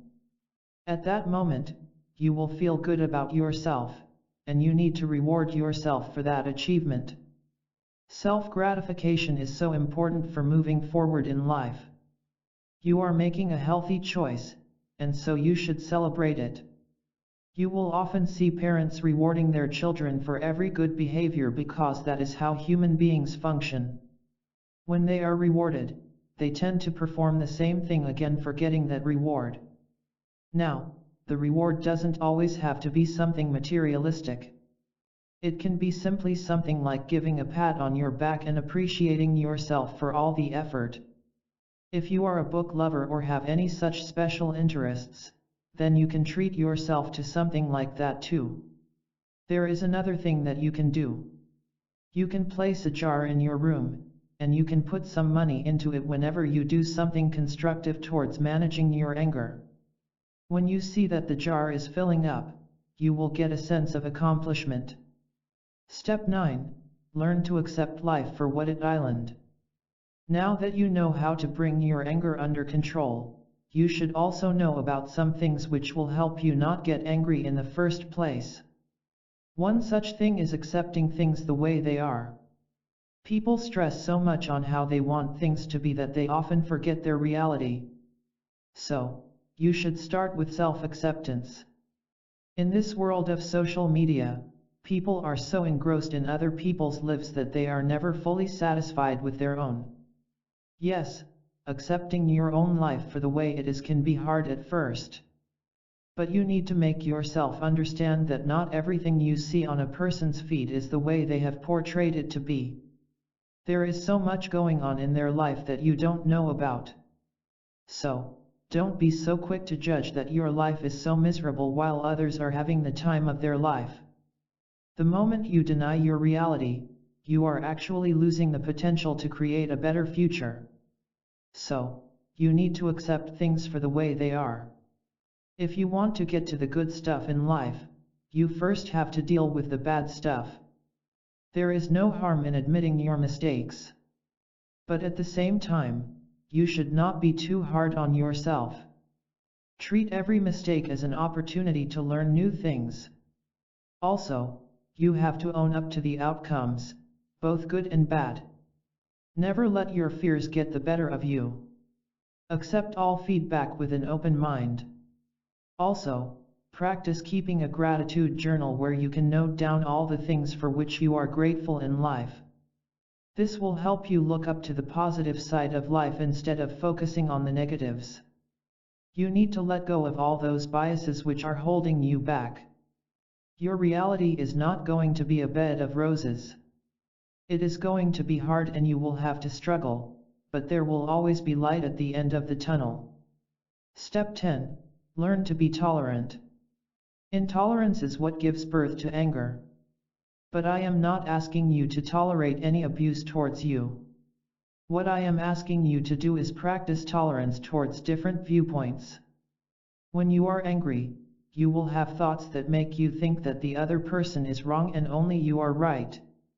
You automatically defend any type of thinking that does not match your own. But there are so many different types of human beings on earth, and not everyone thinks alike. That is why you need to develop a certain degree of tolerance. So, you need to reassure yourself that there is absolutely nothing wrong with two people having different opinions about the same matter. Also, when someone thinks differently, it is neither your duty nor a necessity to justify your own thoughts or even believe that you are wrong. Stop acting defensively. You can ask the person to elaborate on their views. You should never personalize each and every conversation you have. When you are talking to someone, and you both differ in your opinions, stick to the issues at hand. Don't go into your individual personalities because that has nothing to do with this.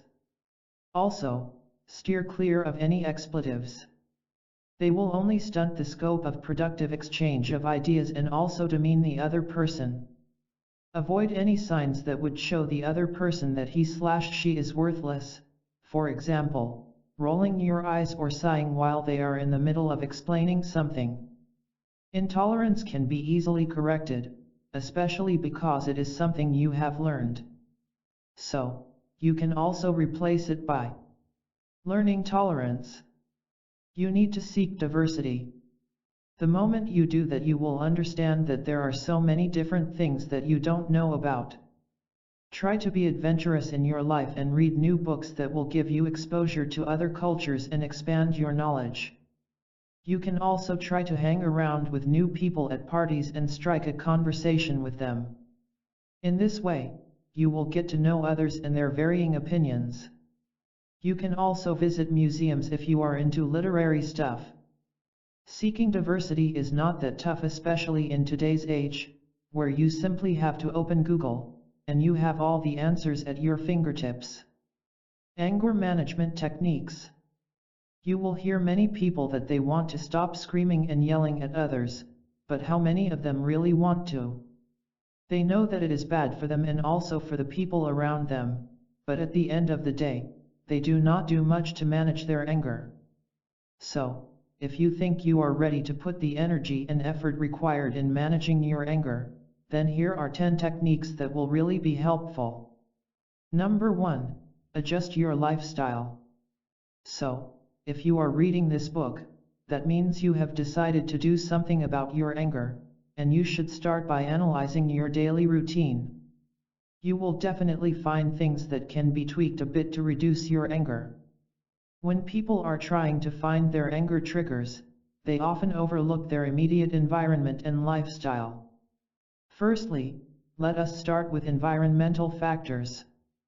Columbia University researchers had found that people usually show a high level of agreeability, openness, extroversion, and emotional stability when they are living in a climate with somewhere around 72 degrees Fahrenheit being their average temperature. They also noticed a decrease in the positive personality traits whenever the temperature showed an increase or decrease towards the extremes. Similarly, if you think about it, then people are more likely to honk their cars on a hot summer day as compared to a breezy day in spring. Your food and nutrition also play a role in controlling your anger. It is said that when you have more fruits and vegetables in your diet, you are likely to be in a good mood as compared to those who live on processed food only. Also, people tend to get angrier when they are hungry. This is because your body starts releasing cortisol and adrenaline and thus makes your nervous system feel as if it is threatened. That is how the anger response is triggered. During such times, people become overly sensitive. So, you need to ensure that you have a steady blood glucose level.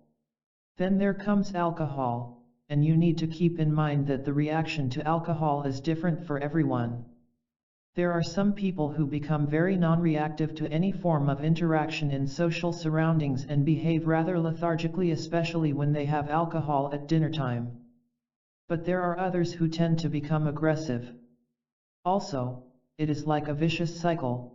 When you are angry, it can lead to more drinking because you are finding a respite in it, but on the other hand, when you drink, you become angrier, and the physical expression of anger becomes more. Sleep problems are also one of the primary reasons for an angry personality. General irritability is simply one of the consequences that sleep has on us. Sleep deprivation leads to a lot of conditions like difficulty concentrating or remembering, headaches, depression, and also heart diseases. You may not realize it, but maintaining your natural circadian rhythm is so important for controlling anger. So, you need to take small steps that would help you sleep better. For example, don't drink caffeine at night or close to bedtime. Keep your electronic gadgets away before sleep. The blue light from these gadgets can hamper sleep. Make sure you are in a quiet ambience. Try to maintain a regular schedule and sleep at fixed times. Never exercise before bedtime as it releases adrenaline and keeps you from sleeping. If you are a shift worker, try to avoid consecutive night shifts. A pleasant environment in your home or even your workplace can affect your mood in great ways. You can play some calming music when you return back home after a stressful day at work. This will help in calming your senses. Make sure your work table is at a place where there is a full spectrum of light because that automatically helps you deal with problems in a better way. So, no matter what change you are making to your lifestyle, start today and you are going to see the improvement yourself. Number 2. Avoid provocations. It is important to choose your battles wisely and sidestep provocations whenever you can. Yes, there are situations in which you have to deal with it at once, but there will also be plenty of situations where you are most likely dealing with a relationship and a situation that is going on for a long time. For example, your neighbor playing really loud music, you don't have to confront them immediately. An eventual resolution is required but not essential when you are in a state of rage. Avoidance and escape are two completely different things. I am not asking you to escape or run away from situations. I am simply telling you to deal with it at a different time when you will not be angry. You also have to ask yourself whether or not the problem is worth dealing it. For example, if a salesperson is being really slow, it can be frustrating, but do you really have to confront him or her? It will take up your energy and time, and you will not be able to arrive at a resolution. That same salesperson will repeat the behavior after you have gone out. It will be you who will be in a bad mood for the rest of the day. So, it is better that you simply walk away. When in anger, people often react impulsively, and so they do not really know when a situation requires immediate confrontation. So, if you come across a situation in your life that is potentially angering, you need to ask yourself whether it needs to be addressed right now. When you are dealing with such difficult situations, timing is always something you should think deeply about. The next thing that you should do is predict your anger triggers, as I have taught you previously in this book, and then avoid them as much as possible. But avoidance will certainly not bring you any long-term results. It will simply buy you some time so that you can come up with a better strategy to deal with your anger. Also, you need to remind yourself that not all situations require a head-on response. Sometimes, if you try to think a bit creatively, you can come up with ideas that don't require a face-to-face response for such a situation. But yes, sometimes there will also be situations which cannot or should not be avoided. In such a case, if you happen to find yourself in the middle of a disagreement, you can choose to walk away. Sometimes, it can be unproductive to continue a discussion, especially if you find your anger levels rising. It can be even more damaging. So, what you can do is tell the other person that you can sort this out later. If you want to interrupt the cycle of anger, then the most reasonable step to take is to take a time out. I am not asking you to just get up and leave, because that would be rude, especially when you are expected to be present.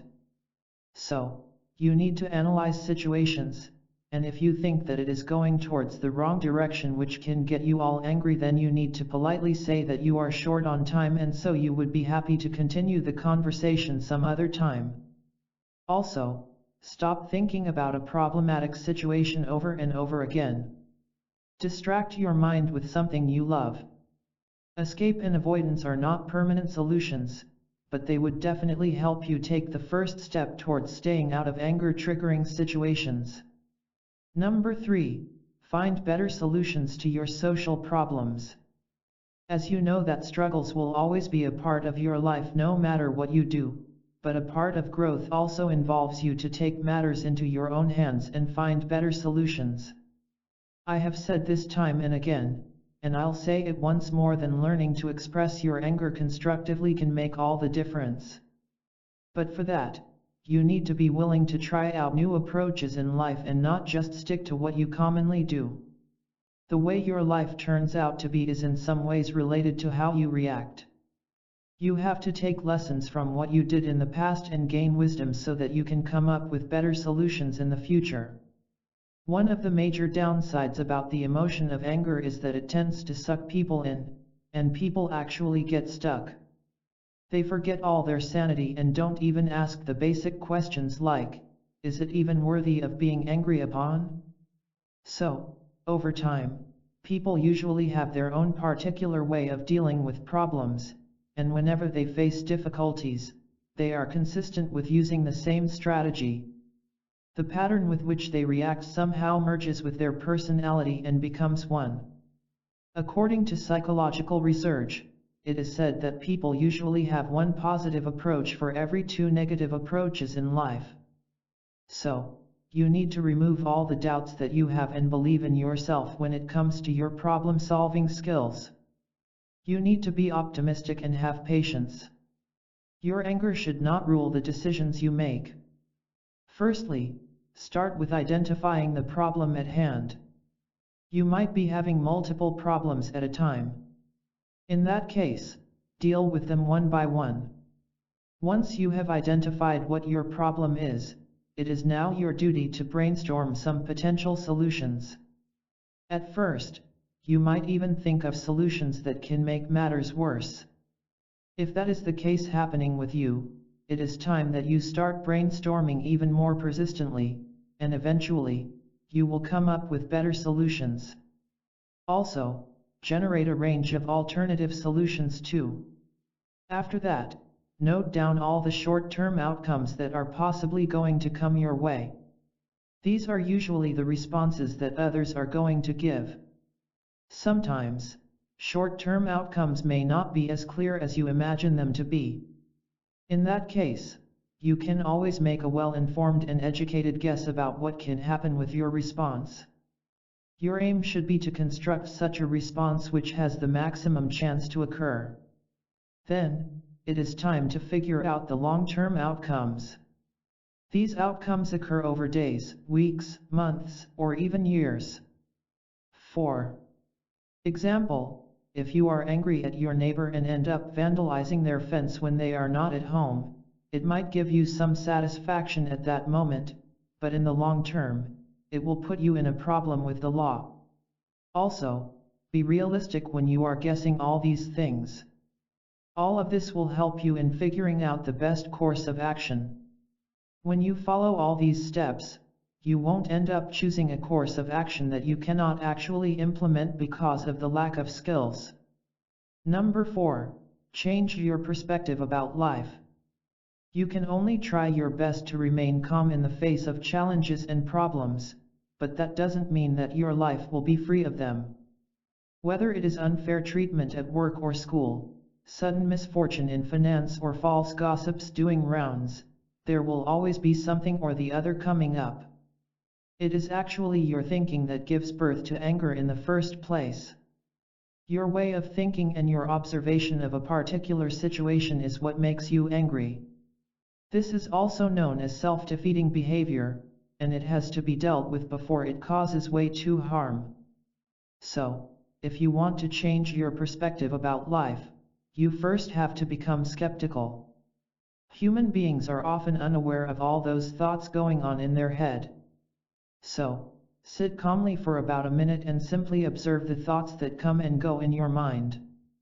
You will notice that you are, in fact, constantly predicting and judging your experience.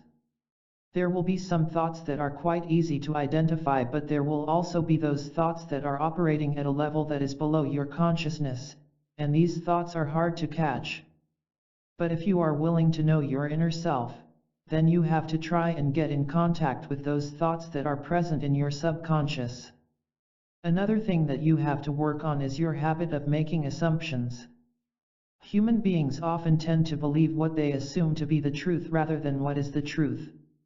Do you believe that you are interpreting the events in your life correctly at all times?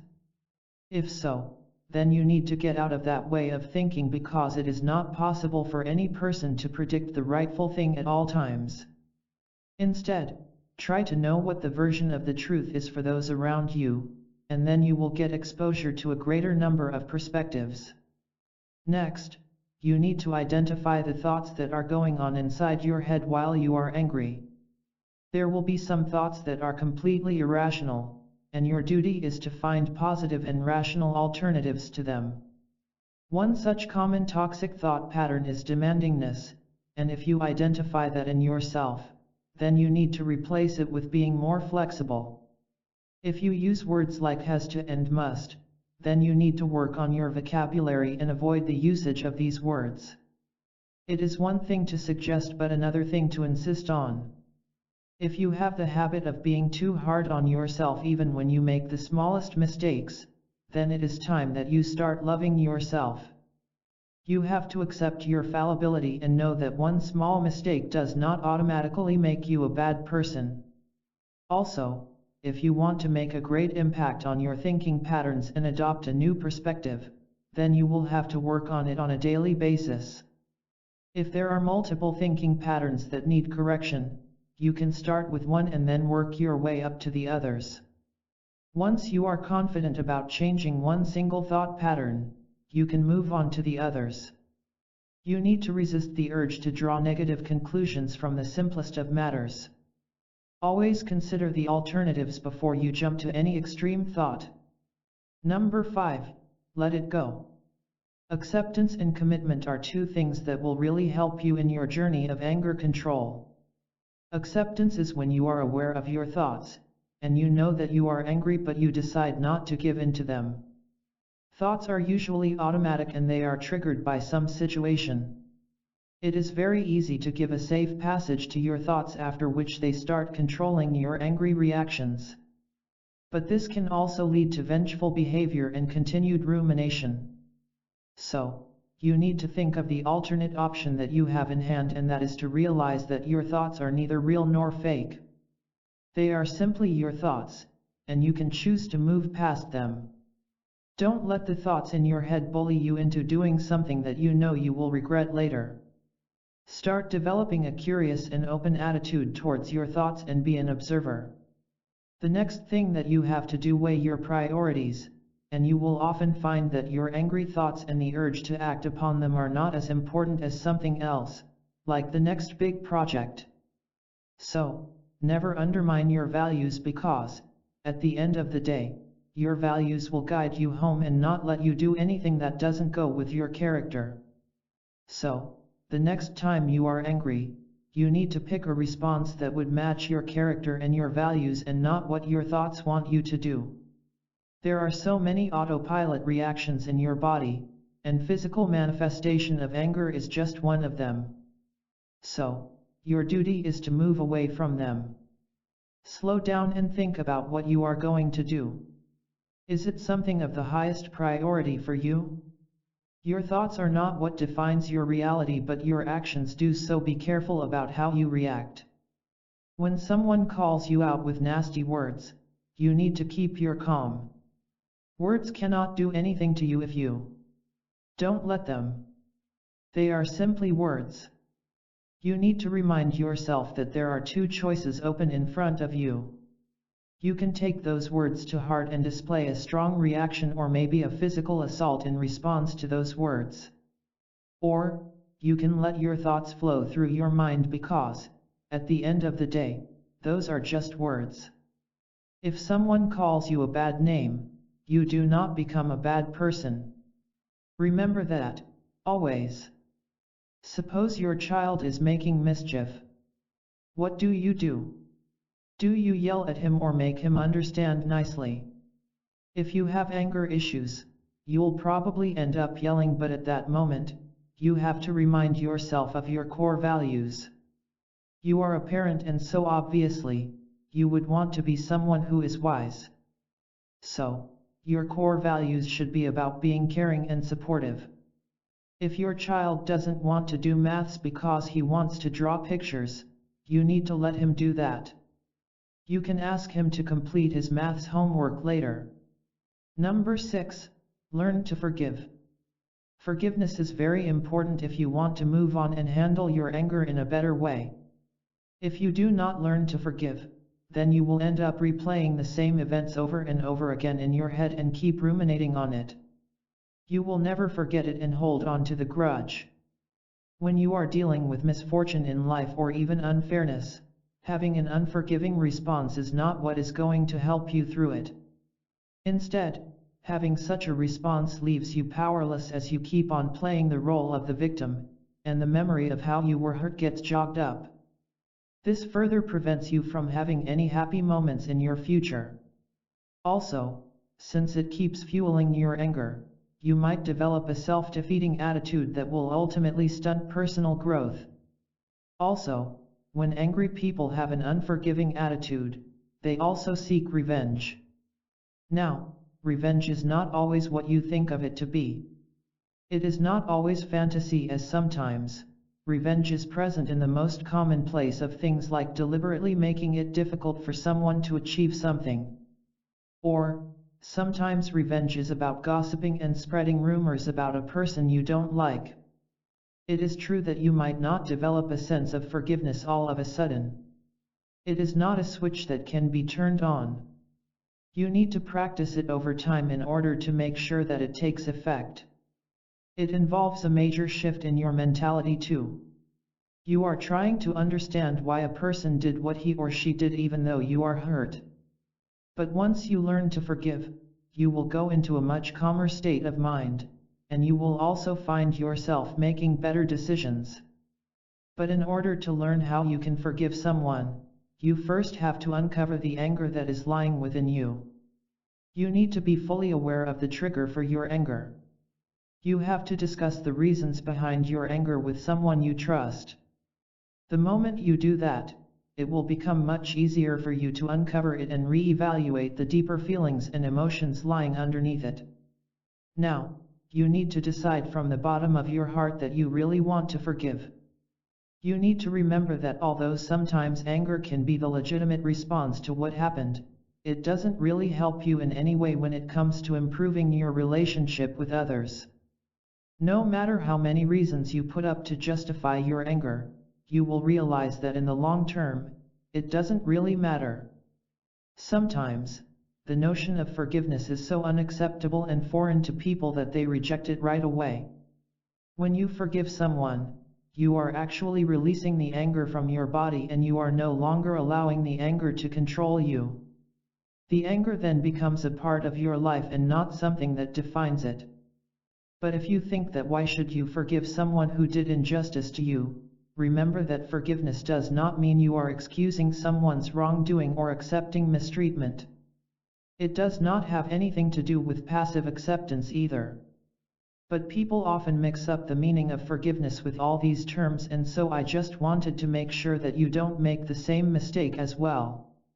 What forgiveness truly means is that you are working towards changing your behavioral, emotional, and mental response to everything in life. When you are able to forgive the offender, you are actually able to see everything from a different perspective. Number 7. Use meditation, mindfulness, and relaxation practices to calm yourself. Telling someone to calm down is way easier, but when you have to do it yourself, you know how difficult it actually is. Your inner self-talk can really prevent your mind from calming down when it should. So, meditation actually helps in reducing your inner self-talk and shows you the path to peace. Now, in order to meditate, you need to put all your focus on something. It can be your own breath or even the flame of a candle. The main of the exercise is to allow your thoughts to float through your mind and you will just be a mere observer. Meditation allows you to see your own thoughts from a third-person perspective so that you can understand where they are going wrong. When you know where the problem lies, you can make the changes accordingly. On the other hand, mindfulness is a practice that helps you in improving your awareness of the world. In this era, everyone is always working and multitasking.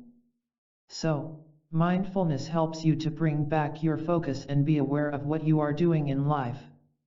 When people are not living in the moment, they miss out on a lot of things in life. They don't really enjoy the small little things shared with family and friends, and they don't know how it feels when they receive subtle compliments. So, strike a conversation with your loved one today and listen very carefully to what they are saying. Don't be judgmental about anything. Just keep an open mind and also stop your urge to respond. When you master the art of mindfulness, you will find yourself developing better connections and communications with those who are of the utmost importance in your life. Whether you are practicing mindfulness or meditation, make sure that you do not wear any form of tight clothing during the process, otherwise, it will prevent you from fully concentrating. Now, sit down in a quiet place and breathe. Be aware of the rhythmic pattern of your breathing and concentrate on it. Breathe naturally. Many people resort to yoga and it has the same benefits too. The body positioning that you have to do in yoga actually takes your mind away from the thinking process and you can go into a totally relaxed state. Another way in which you can achieve relaxation is with the help of simple deep breathing, which is also called diaphragmatic breathing.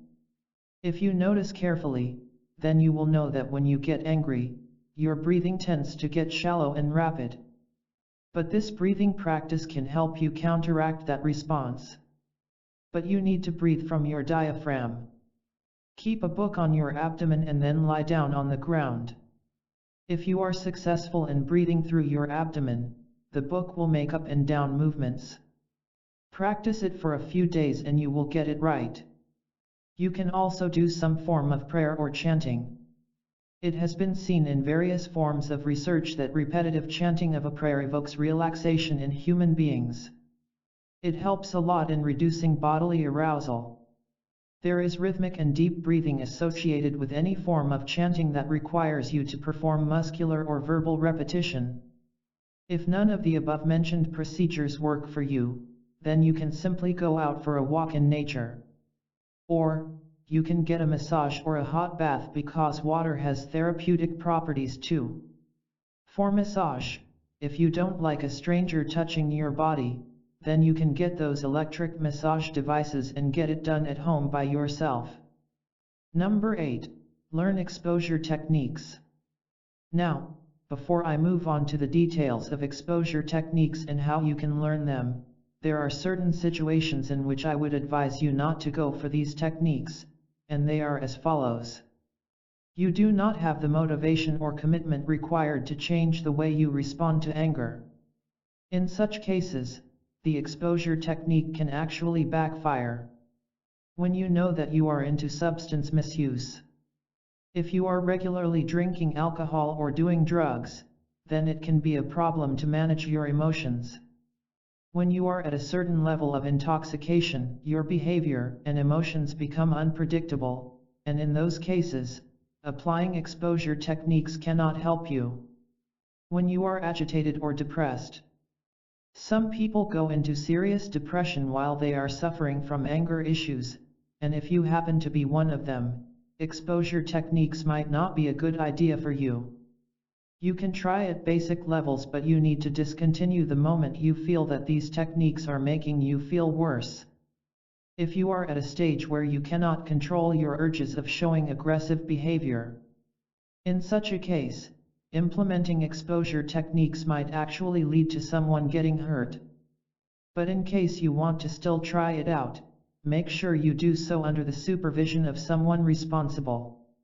And now, moving on top how exposure techniques actually work. If you don't actually face the triggers that cause you to be angry, then all those meditation and other techniques wouldn't really be helpful that much when it comes to a real-life situation. So, exposure techniques involved learning new skills, but instead of an imaginary context, it urges you to do so in a realistic context. Then, the next step is to practice habituation, where you learn to get habituated to your triggers. It is very commonly seen in the case of fear triggers. For example, if you saw a horror movie and you found it scary, it probably wouldn't be that much scary if you watch it for like 10 times. The same theory applies to your anger triggers as well. After that, you will learn how you can break your anger reinforcement patterns. You might find yourself saying that you had nothing to do in a situation because your anger took over you. This is because, over time, you have become reinforced to act in that particular way and your actions somewhat become automatic. Lastly, you will be working with an anger triggering situation. Firstly, you have to list some situations where you usually get angry and then rate them on the basis of the intensity of your anger. Then, select one situation to start the exercise with, preferably the one which you had rated somewhere in the middle. First, you need to practice by getting exposure to it in your imagination. Then, move on to the verbal side of it. Get a partner and ask him/her to say things to you that some other person would have told you in that anger triggering situation. Then, you have to implement the relaxation techniques in response to those verbal barbs. The final step is to practice the same in real life, and you have to intentionally place yourself in a situation like that. The important part is that you should control your urge to react to your triggers. Now, gauge your success and see whether you have improved from before. Write down your emotions in a journal, and if you think you have achieved success with this particular situation, then you can move on to a more difficult situation. Number 9. Work on your interpersonal and social skills. Since anger usually evolves from your interaction with others, it is important to work upon your interpersonal and social skills, and they will help you to deal with people in a more effective manner. People usually tend to focus only on words when they are trying to improve their communication. But are words the only thing that matters? Well, no, because your body language also communicated a lot. If there is an openness and sense of confidence in your body language, then communicating your message to the other person will become way easier. The basic elements of your body language are interpersonal space, posture, gestures, facial expressions, and eye contact. The proper use of these 5 elements is important to build the foundation for effective communication. Interpersonal space is referred to as the distance you maintain with the other person while talking. It varies from person to person and also depends on the occasion. The cultural norms of the person you are talking to also come into play. Next, we come to the discussion on posture. You should not have rounded shoulders and, at the same time, don't be too rigid. Gestures are equally important too. It is usually thought that when a person keeps their hands on their hips or in their pockets, that means they are not much interested in speaking. Also, when you are in the middle of a conversation with someone, avoid things like closed arms or tapping your fingers on the table because that gives off a vibe that you are either impatient or annoyed with the subject of discussion. Whether you are truly interested in the talk or not can be easily communicated through your facial expressions, and so they are of utmost importance. You might be affecting your chance at a good communication if you frown, smirk, or maybe purse your lips. Effective eye contact is a skill, and you have to master it. You need to be aware of when you need to make strong eye contact and when you need to avoid it. Sometimes, too much eye contact can be insulting or even intimidating. On the other hand, not maintaining eye contact can also mean that you are not interested. The next skill that you have to learn is to be a better listener. People will automatically start liking you when they feel that you are a good listener. They will trust you way more than the others. Being a good listener means that you let the other person talk more and also engage with what they have just told you. If you possess the quality of empathy, then it is a bonus point because then you will be able to stand in that person's shoes and feel exactly what he/she is trying to communicate to you. But avoid parroting what the other person has just said. You need to form your own views and opinions. Lastly, always maintain a positive and upbeat attitude during the conversation. No one likes to converse with someone who is always negative and gloomy. So, judge the ratio of your negative comments to positive comments in your usual conversations, and if you think you give more negative comments than positive, then you should work a bit on changing that. Give compliments. You automatically strengthen your relationship with others when you start complimenting them or give them positive feedback. Over time, the practice will also help you develop an outgoing attitude in general. Also, learn to accept compliments from others. Don't dismiss the recognition you just received. Another important skill to learn is how you can handle the negative feedbacks that come your way. It can be a complicated scenario, but you need to be positive and upbeat about it. Number 10. Search for a productive way to express your anger. This strategy will be very useful for you in situations where you are feeling angry, and you want to release anger but you don't want to hurt those around you. Do you think that anger expression is all about letting others know about your opinions and where you stand? Well, have you thought about it this way, that not everyone would love to hear your strong reactions and may even consider you disrespectful? But if you don't say anything and remain silent, it will keep accumulating as resentment and is not good for your health. So, you need to learn how to react assertively, that is, you need to solve your conflicts by looking for solutions that are mutually acceptable. This is done by the implementation of the right behavior and words. But assertiveness alone cannot always help you out. For example, think about your short-term goals. Here, you have to work with the other person to resolve your issues. But the problem usually is that rejection, unfair treatment, and conflict from the past stands in your way. This is because you haven't identified the emotional baggage that you are carrying around. Yes, it would also depend on how cooperative the other person is.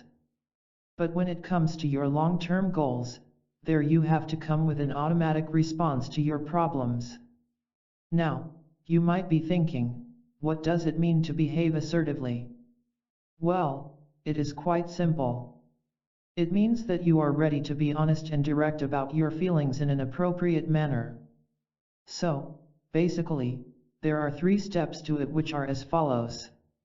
You have to be clear about how you feel about the other person and give them a clear message. But make sure you are not forceful in that process, otherwise, the chances are that person will never talk to you again. Then, there must be something specific that you are irritated about, or that seems problematic to you. You have to identify what it is. Finally, tell the person what exactly you would prefer instead. If you are just a beginner at this, then know that you have to use a lot of feeling statements. You need to speak the truth about your feelings and not what you are thinking. Don't overdo it because that might portray you as self-centered. You need to practice at home talking in ways that involve saying your preferences and desires. Don't be excessive or general but rather specific about things. Now, when you are trying to adopt an assertive lifestyle, you are actually communicating with people, and for that, you have to implement the skills that you learned in strategy number 9. Also, listen to what the other person has to say because it is not all about you. The main motto of being assertive is not to get things your way but rather to come to a solution that is mutually beneficial. So, there must be a balance between what the other person wants and what you want, and only then will it work. It is very common for human beings to neglect their own happiness, and if you don't keep yourself happy, how are you going to keep others happy? So, forego your verbally aggressive responses, and practice assertiveness. Once you have mastered all these strategies, you will realize that you have finally learned to let go of your anger and also engage in open communications without hesitation. Managing anger in an intimate relationship. An intimate relationship is not always bright and sunny, and there are so many people who suffer the worst because of problems in their intimate relationship. It can be with your child, close friend, sibling, parent, or spouse.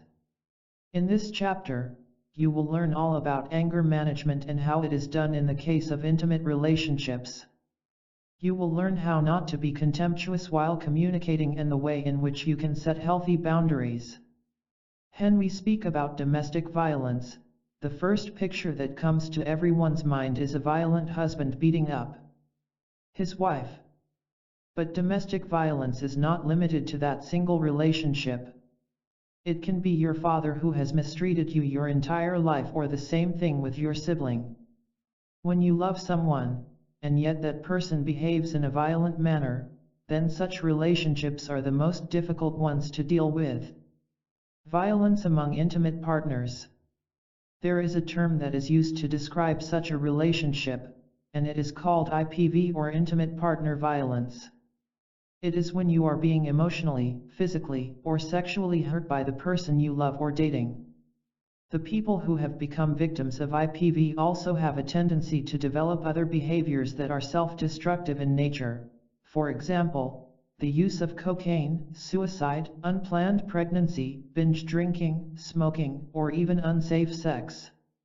Among all other relationships, marriage is the most intimate one. But the core values on which it is based are mutual respect and trust. And you will find several marriages that are imperfect.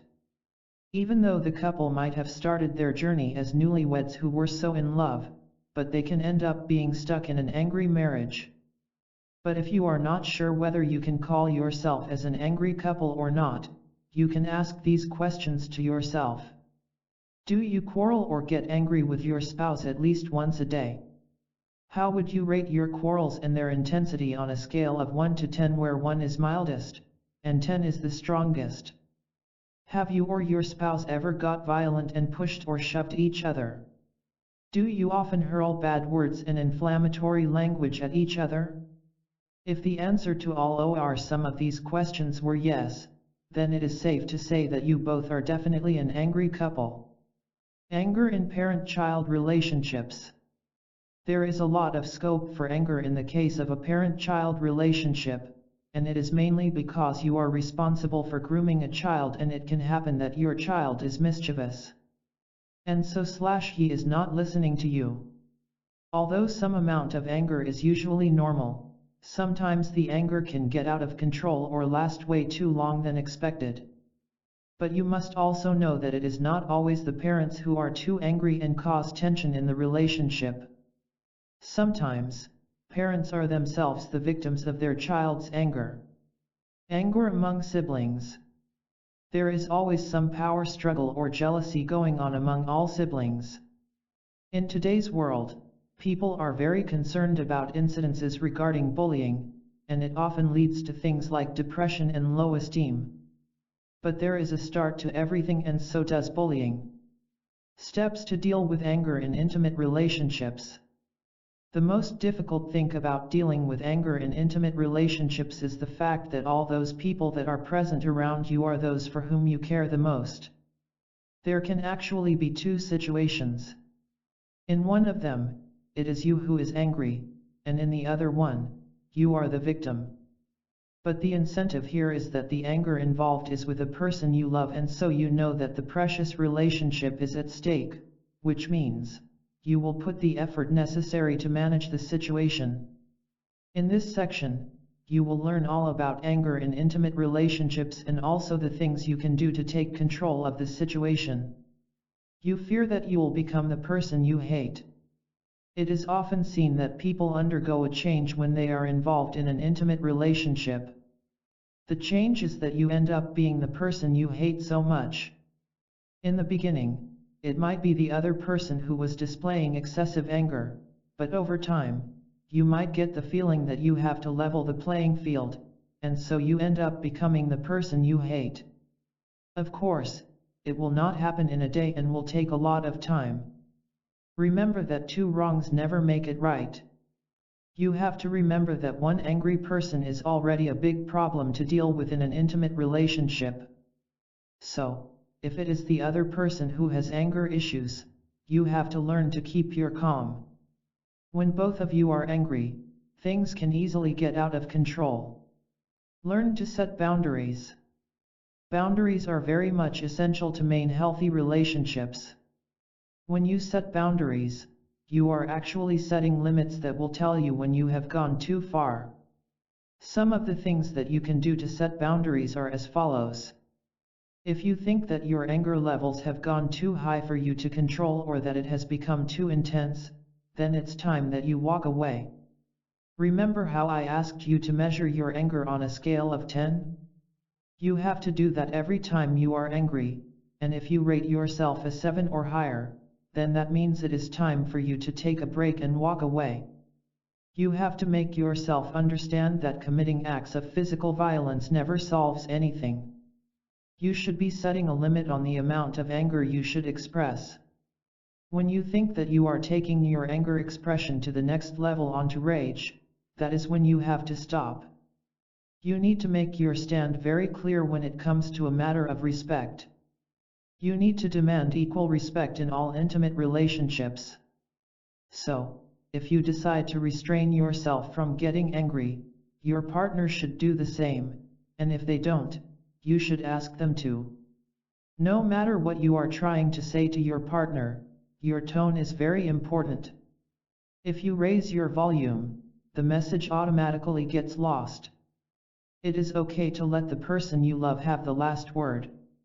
The world we live in follows reciprocity and believes in the tit-for-tat mantra. You have to forego that if you value your relationships more. Domestic violence always begins with this kind of thinking, and so it is better that you nip it in the bud. Now, the above-mentioned things were for when you were the angry person, but if you are on the receiving end, then here are some tips for you. Remove the mental traps. Mental traps are what get you in a relationship that involves a love-hate thing. You have such strong beliefs on anger and love that you are blind to the toxicity you are stuck in. A relationship should be safe and intimate. If you want to break free from the mental traps, then you need to practice cognitive restructuring. In simpler words, you need to rewire your brain regarding its concepts of love and anger. Here are some beliefs that you need to rewire. You can make someone else's anger go away. This is one of the most toxic beliefs out there. You cannot expect your loving relationship to make your partner's anger go away in an instant. Being less angry is your partner's responsibility, and unless and until they take any necessary steps, no one can help them. Love is forever, whereas anger is fleeting. A large number of intimate relationships that have domestic violence are still going on because the victim believes in this fake mantra, love is forever. You need to understand that anger is quite a chronic condition and it is anything but fleeting. And my dear, love is not meant to be something where you are beaten up every day. He'll change if he loves you. This is another myth that is quite prevalent among couples, that the other person can change as he/she loves you enough. Yes, love definitely acts as an intensive for a person to undergo anger management therapy, but love by itself is not enough to keep the person motivated. The person's anger should not be some kind of test to measure his love or vice versa. All you need is love. It might sound quite good in songs and poetry, but in real life, you need a lot more than just love to keep going. Your career, your health, and even your financial conditions can matter more than your love. Anger is just another form of caring? Absolutely not. Don't let anyone tell you that their anger is just another way of showing you that they care. No.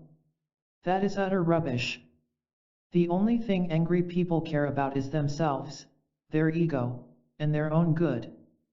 They are angry simply because they wanted to let off steam and not because they care. Don't be the facilitator to your partner's anger. Sometimes, in intimate relationships, when you cannot do anything to help curb your partner's anger, knowingly or unknowingly, you end up making matters worse by facilitating their anger with your behavior. If someone tells you not to speak or not to say a word right now because they are angry, it is okay for you to not speak and let them calm down. Another thing that you shouldn't do is apologizing for their anger. You shouldn't be saying things like, "I'm sorry that I make you angry at all times." No, it is not your fault. Instead, you can ask them whether they want to discuss what they are angry about. Try to get a life of your own and don't depend on your partner for everything. Your partner's anger should not be your life's centerpiece. You have your own dreams and aspirations and even your own friend circle. Don't let all of that go to waste. Follow the interests that you have, or you can even go on a solo trip to discover yourself. Stop being the excuse of your partner's anger. In a relationship, when the other person is having trouble managing their anger, they should be able to identify their problems and not shove it to you. If they tell someone that it was you because of whom they were angry, you need to stop them and tell them that it was not you. If your partner cannot be responsible for owning up to their actions, they will not see progress. Also, at times, especially when your partner gets angry in front of others, they have to save their face, and so you end up making excuses for them. Never do that. You should not be saving their face for the wrong things they have done. Refuse to be the victim. This is probably the most important lesson for every intimate relationship that is facing anger-related issues. Don't give in to hopelessness. You can go to your good friend who is supportive and talk to him/her about your problems. Also, take measures that ensure your safety. If your partner is having serious anger issues, then it is your first priority to keep yourself safe. Always be assertive. You should be aware of the fact that you need to be treated respectfully no matter what. You shouldn't be someone else's punching bag, and so you should always stand up for yourself. You need to be honest in these kinds of situations. If you don't accept it to yourself that you are indeed facing a problem in your relationship, a solution will never come. So, you need to admit that you are stuck. If you hope to solve a problem, then you also have to acknowledge its presence. Maintenance plan. Now that you have learned about how you can manage your anger, it is time for you to have your own maintenance plan to ensure that the problem does not come back. The major reason for anger issues is stress. People either face the wrong types of stress or are too much stressed. Different people have different ways of showing their stress. Some people keep to themselves, although this is harmful over the long term, and then there are some who lash out immediately. So, if you have finally got a hold over your anger issues, you should make sure that they don't return by managing the stress levels of your life. Stay away from carriers of stress. This is the first step towards managing the stress in your life. Stress carriers can be anything and they usually differ from one person to the other. It can be a thing or even a person. You have to limit your exposure to these stress carriers as much as you can. You have to make yourself understand that this stress can be quite contagious for you because when stress accumulates over time, it easily gets converted to anger, which is something you don't want. So, start by identifying the carriers of stress in your life. Stressors are present in the day-to-day life of every individual like deadlines, heavy traffic in the morning, irritating and nagging people, misplacing important things, and so on. These were some minor stressors, but there can be major stressors too, like losing your job, your spouse filing for a divorce, experiencing the death of a close relative or friend, going bankrupt, and so on. Now, once you have identified the stressors, it is time you determine which ones are toxic and which are not. There is a fixed carrying capacity of stress that every person has, and it is not fixed for everyone. No matter how resilient you are, there will be a time in your life too, when you will feel that the burdens are becoming too much for you to bear. For some people, stress is something that they are addicted to because they love the adrenaline rush that comes with it. But if you are indeed a stress addict, you need to work on that. Anyways, you should also know about cumulative stress. As the term suggests, it is a type of stress that doesn't happen in a day but rather accumulates over time. They keep adding to your carrying capacity until one day, you cannot take them anymore, and you explode. Then there is chronic stress, which is something like back pain, and it will be there every day you wake up.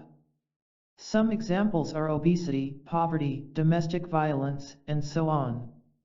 One of the important things that you can do in order to combat stress is to avoid burnouts at all costs. When you expose yourself to too much work or emotional strain, there will come a time inevitably when you cannot keep doing it anymore, and that is when you have burnout. Some of the symptoms of burnout are insomnia, chronic levels of fatigue, hopelessness, headaches, cynicism, agitation, no passion for work, confusion, and so on. The irony is that the people who do their work more passionately are usually the ones facing burnout at some point in their life or the other because of their tendency to become a workaholic. In such cases, you simply need to back off a bit and then take a few days off. You can also go for a vacation to refresh your mood. Become a responsible consumer. This is another of the very important steps that you need to take.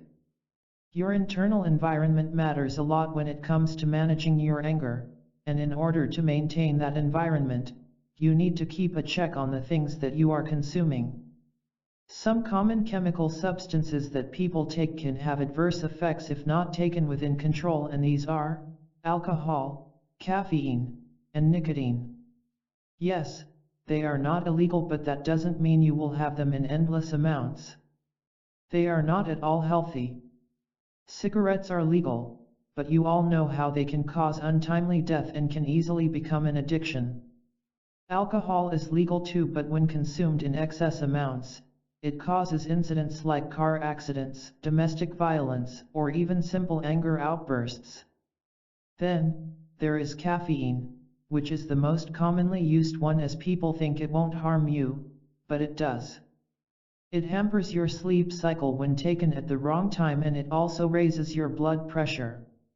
Also, all of these have the potential to lower your arousal levels for anger. Now, if you are someone who has just been able to manage their anger issues, I would definitely suggest that you become a responsible consumer and stop consuming these chemicals at once. If you don't know how these chemicals affect you, read on to find out. Nicotine and caffeine both have the ability to stimulate your CNS or central nervous system. This means that your body has become easy prey to the provocations present in your environment. The moment your CNS is ramped up, you will find it more difficult than ever to calm down. And if you come across any anger trigger, then things can become harder still. Your perceptions and sense of judgment can get clouded by your consumption of alcohol. That is why when a person is in a stage of intoxication, they often misread the intentions of others in their vicinity, and this can lead to angry outbursts that result from mere misunderstanding. You will notice how you are more likely to punch someone in the face when you are sloshed. Your levels of irritability rise when you do not get enough sleep, and your sleep patterns are hampered when you consume alcohol and caffeine. Yes, coffee can definitely help you stay up on all those nights when you have to submit a project on time, but it is having a detrimental effect on your body. Also, when you drink too much alcohol at a party, you often feel tired the next morning, and this can lead to general irritation or even an agitated state of mind. For a person who has just recovered from anger issues, this can be quite harmful. Your mood is greatly affected by the consumption of alcohol. It can lead to sadness and depression. So, what is the solution if you cannot cut them off completely? Well, you need to understand how much consumption is too much. You can have them in moderation if you cannot stop completely. It is said that having 250 milligrams of caffeine daily is moderate and will not have any adverse effects on your body. But you have to keep in mind that the coffee will remain in your body for about 7 hours, and so you should not consume it close to bedtime. Research suggests that consuming 3 ounces of alcohol daily will not deteriorate your health. Also, you should avoid drinking along, because that usually makes people drink more.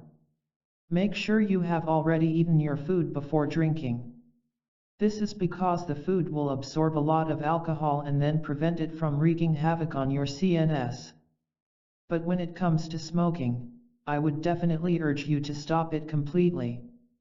Since you get pleasure from smoking cigarettes, you can start by trying to find a hobby that can be the substitute, for example, journaling. It can be anything for you.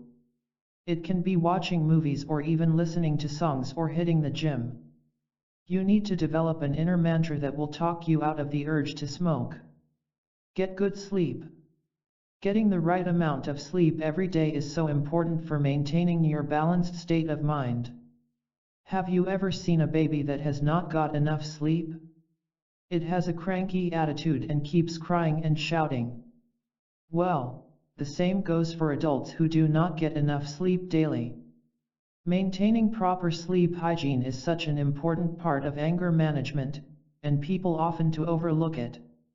There are so many restorative benefits of sleep that you cannot overlook.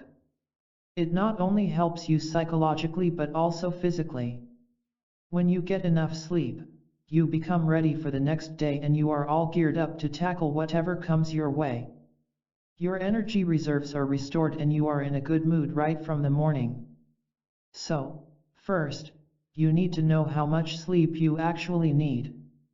Well, it actually depends on the person and varies with the activities they perform in a day. It also depends on the age of the person.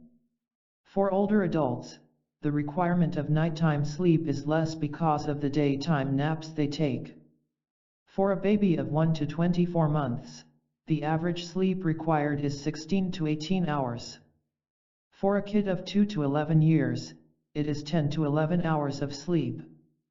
For anyone aged between 12 and 20, the sleep required is 8 to 9 hours.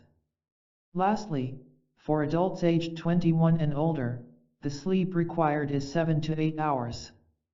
But, there is another factor which is even more important than the number of hours you are sleeping, and that is, the quality of your sleep.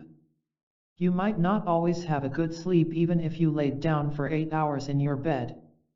And when you do not have a good quality sleep, that is when you feel groggy and tired after waking up. If you are able to maintain proper levels of sleep hygiene, the quality of sleep will also improve over a period of time. Some of the things that you can do are: your daytime naps should be of short durations and not something like 2 hours or more. You should not exercise just before going to bed. You should promise yourself not to be stressed or angry when you go to bed. You should not consume caffeine, tobacco, or alcohol before bedtime. Don't change your sleeping hours every day. Maintain fixed times. Apart from the above-mentioned things, you need to maintain a proper sleep environment. Use window shades and curtains so that light from outside doesn't come in while you are sleeping. You can also take a nice hot bath before sleeping, and you can see the change for yourself. Keep the temperature in your room at optimum levels. Also, try to get a good mattress because that is going to be a lifetime investment for you. If you sleep with someone who has a snoring problem, then use earplugs. Also, avoid having late-night phone conversations, watching TV, eating late or studying till late hours before an exam. Your bedroom should not be used as a multi-purpose room. If you follow all of the steps mentioned in this chapter, then maintaining your balanced state of mind should be easier. Anger management is an ongoing strategy, and following the steps throughout your life is essential to prevent the triggers from affecting you. Conclusion. Thank you for making it through to the end of Anger Management, Workbook for Adults. Let's hope it was informative and able to provide you with all of the tools you need to achieve your goals, whatever they may be. The next step is to understand that anger management does not happen in a day. It is more like a journey. There will be ups and downs, but you cannot choose to give up. If you want all these steps to be effective, then you have to keep practicing every day because anger is a habit that has been inculcated into you over the years. In order to break free from the clutches of anger, you need to be persistent and motivated to do so. You might even face roadblocks along the way in the form of setbacks, but you need to understand that they are completely normal. What is important is how you handle those setbacks. You shouldn't give up all your efforts just because you lost control once. Start over, and the next time, you will be stronger than you were before. Take a deep breath and figure out how you are going to handle things constructively. Engage in positive self-talk and be rational about everything. Don't let anyone tell you that you are not capable of change, because you are. Anger is only a part of life, and so you should not let it define you.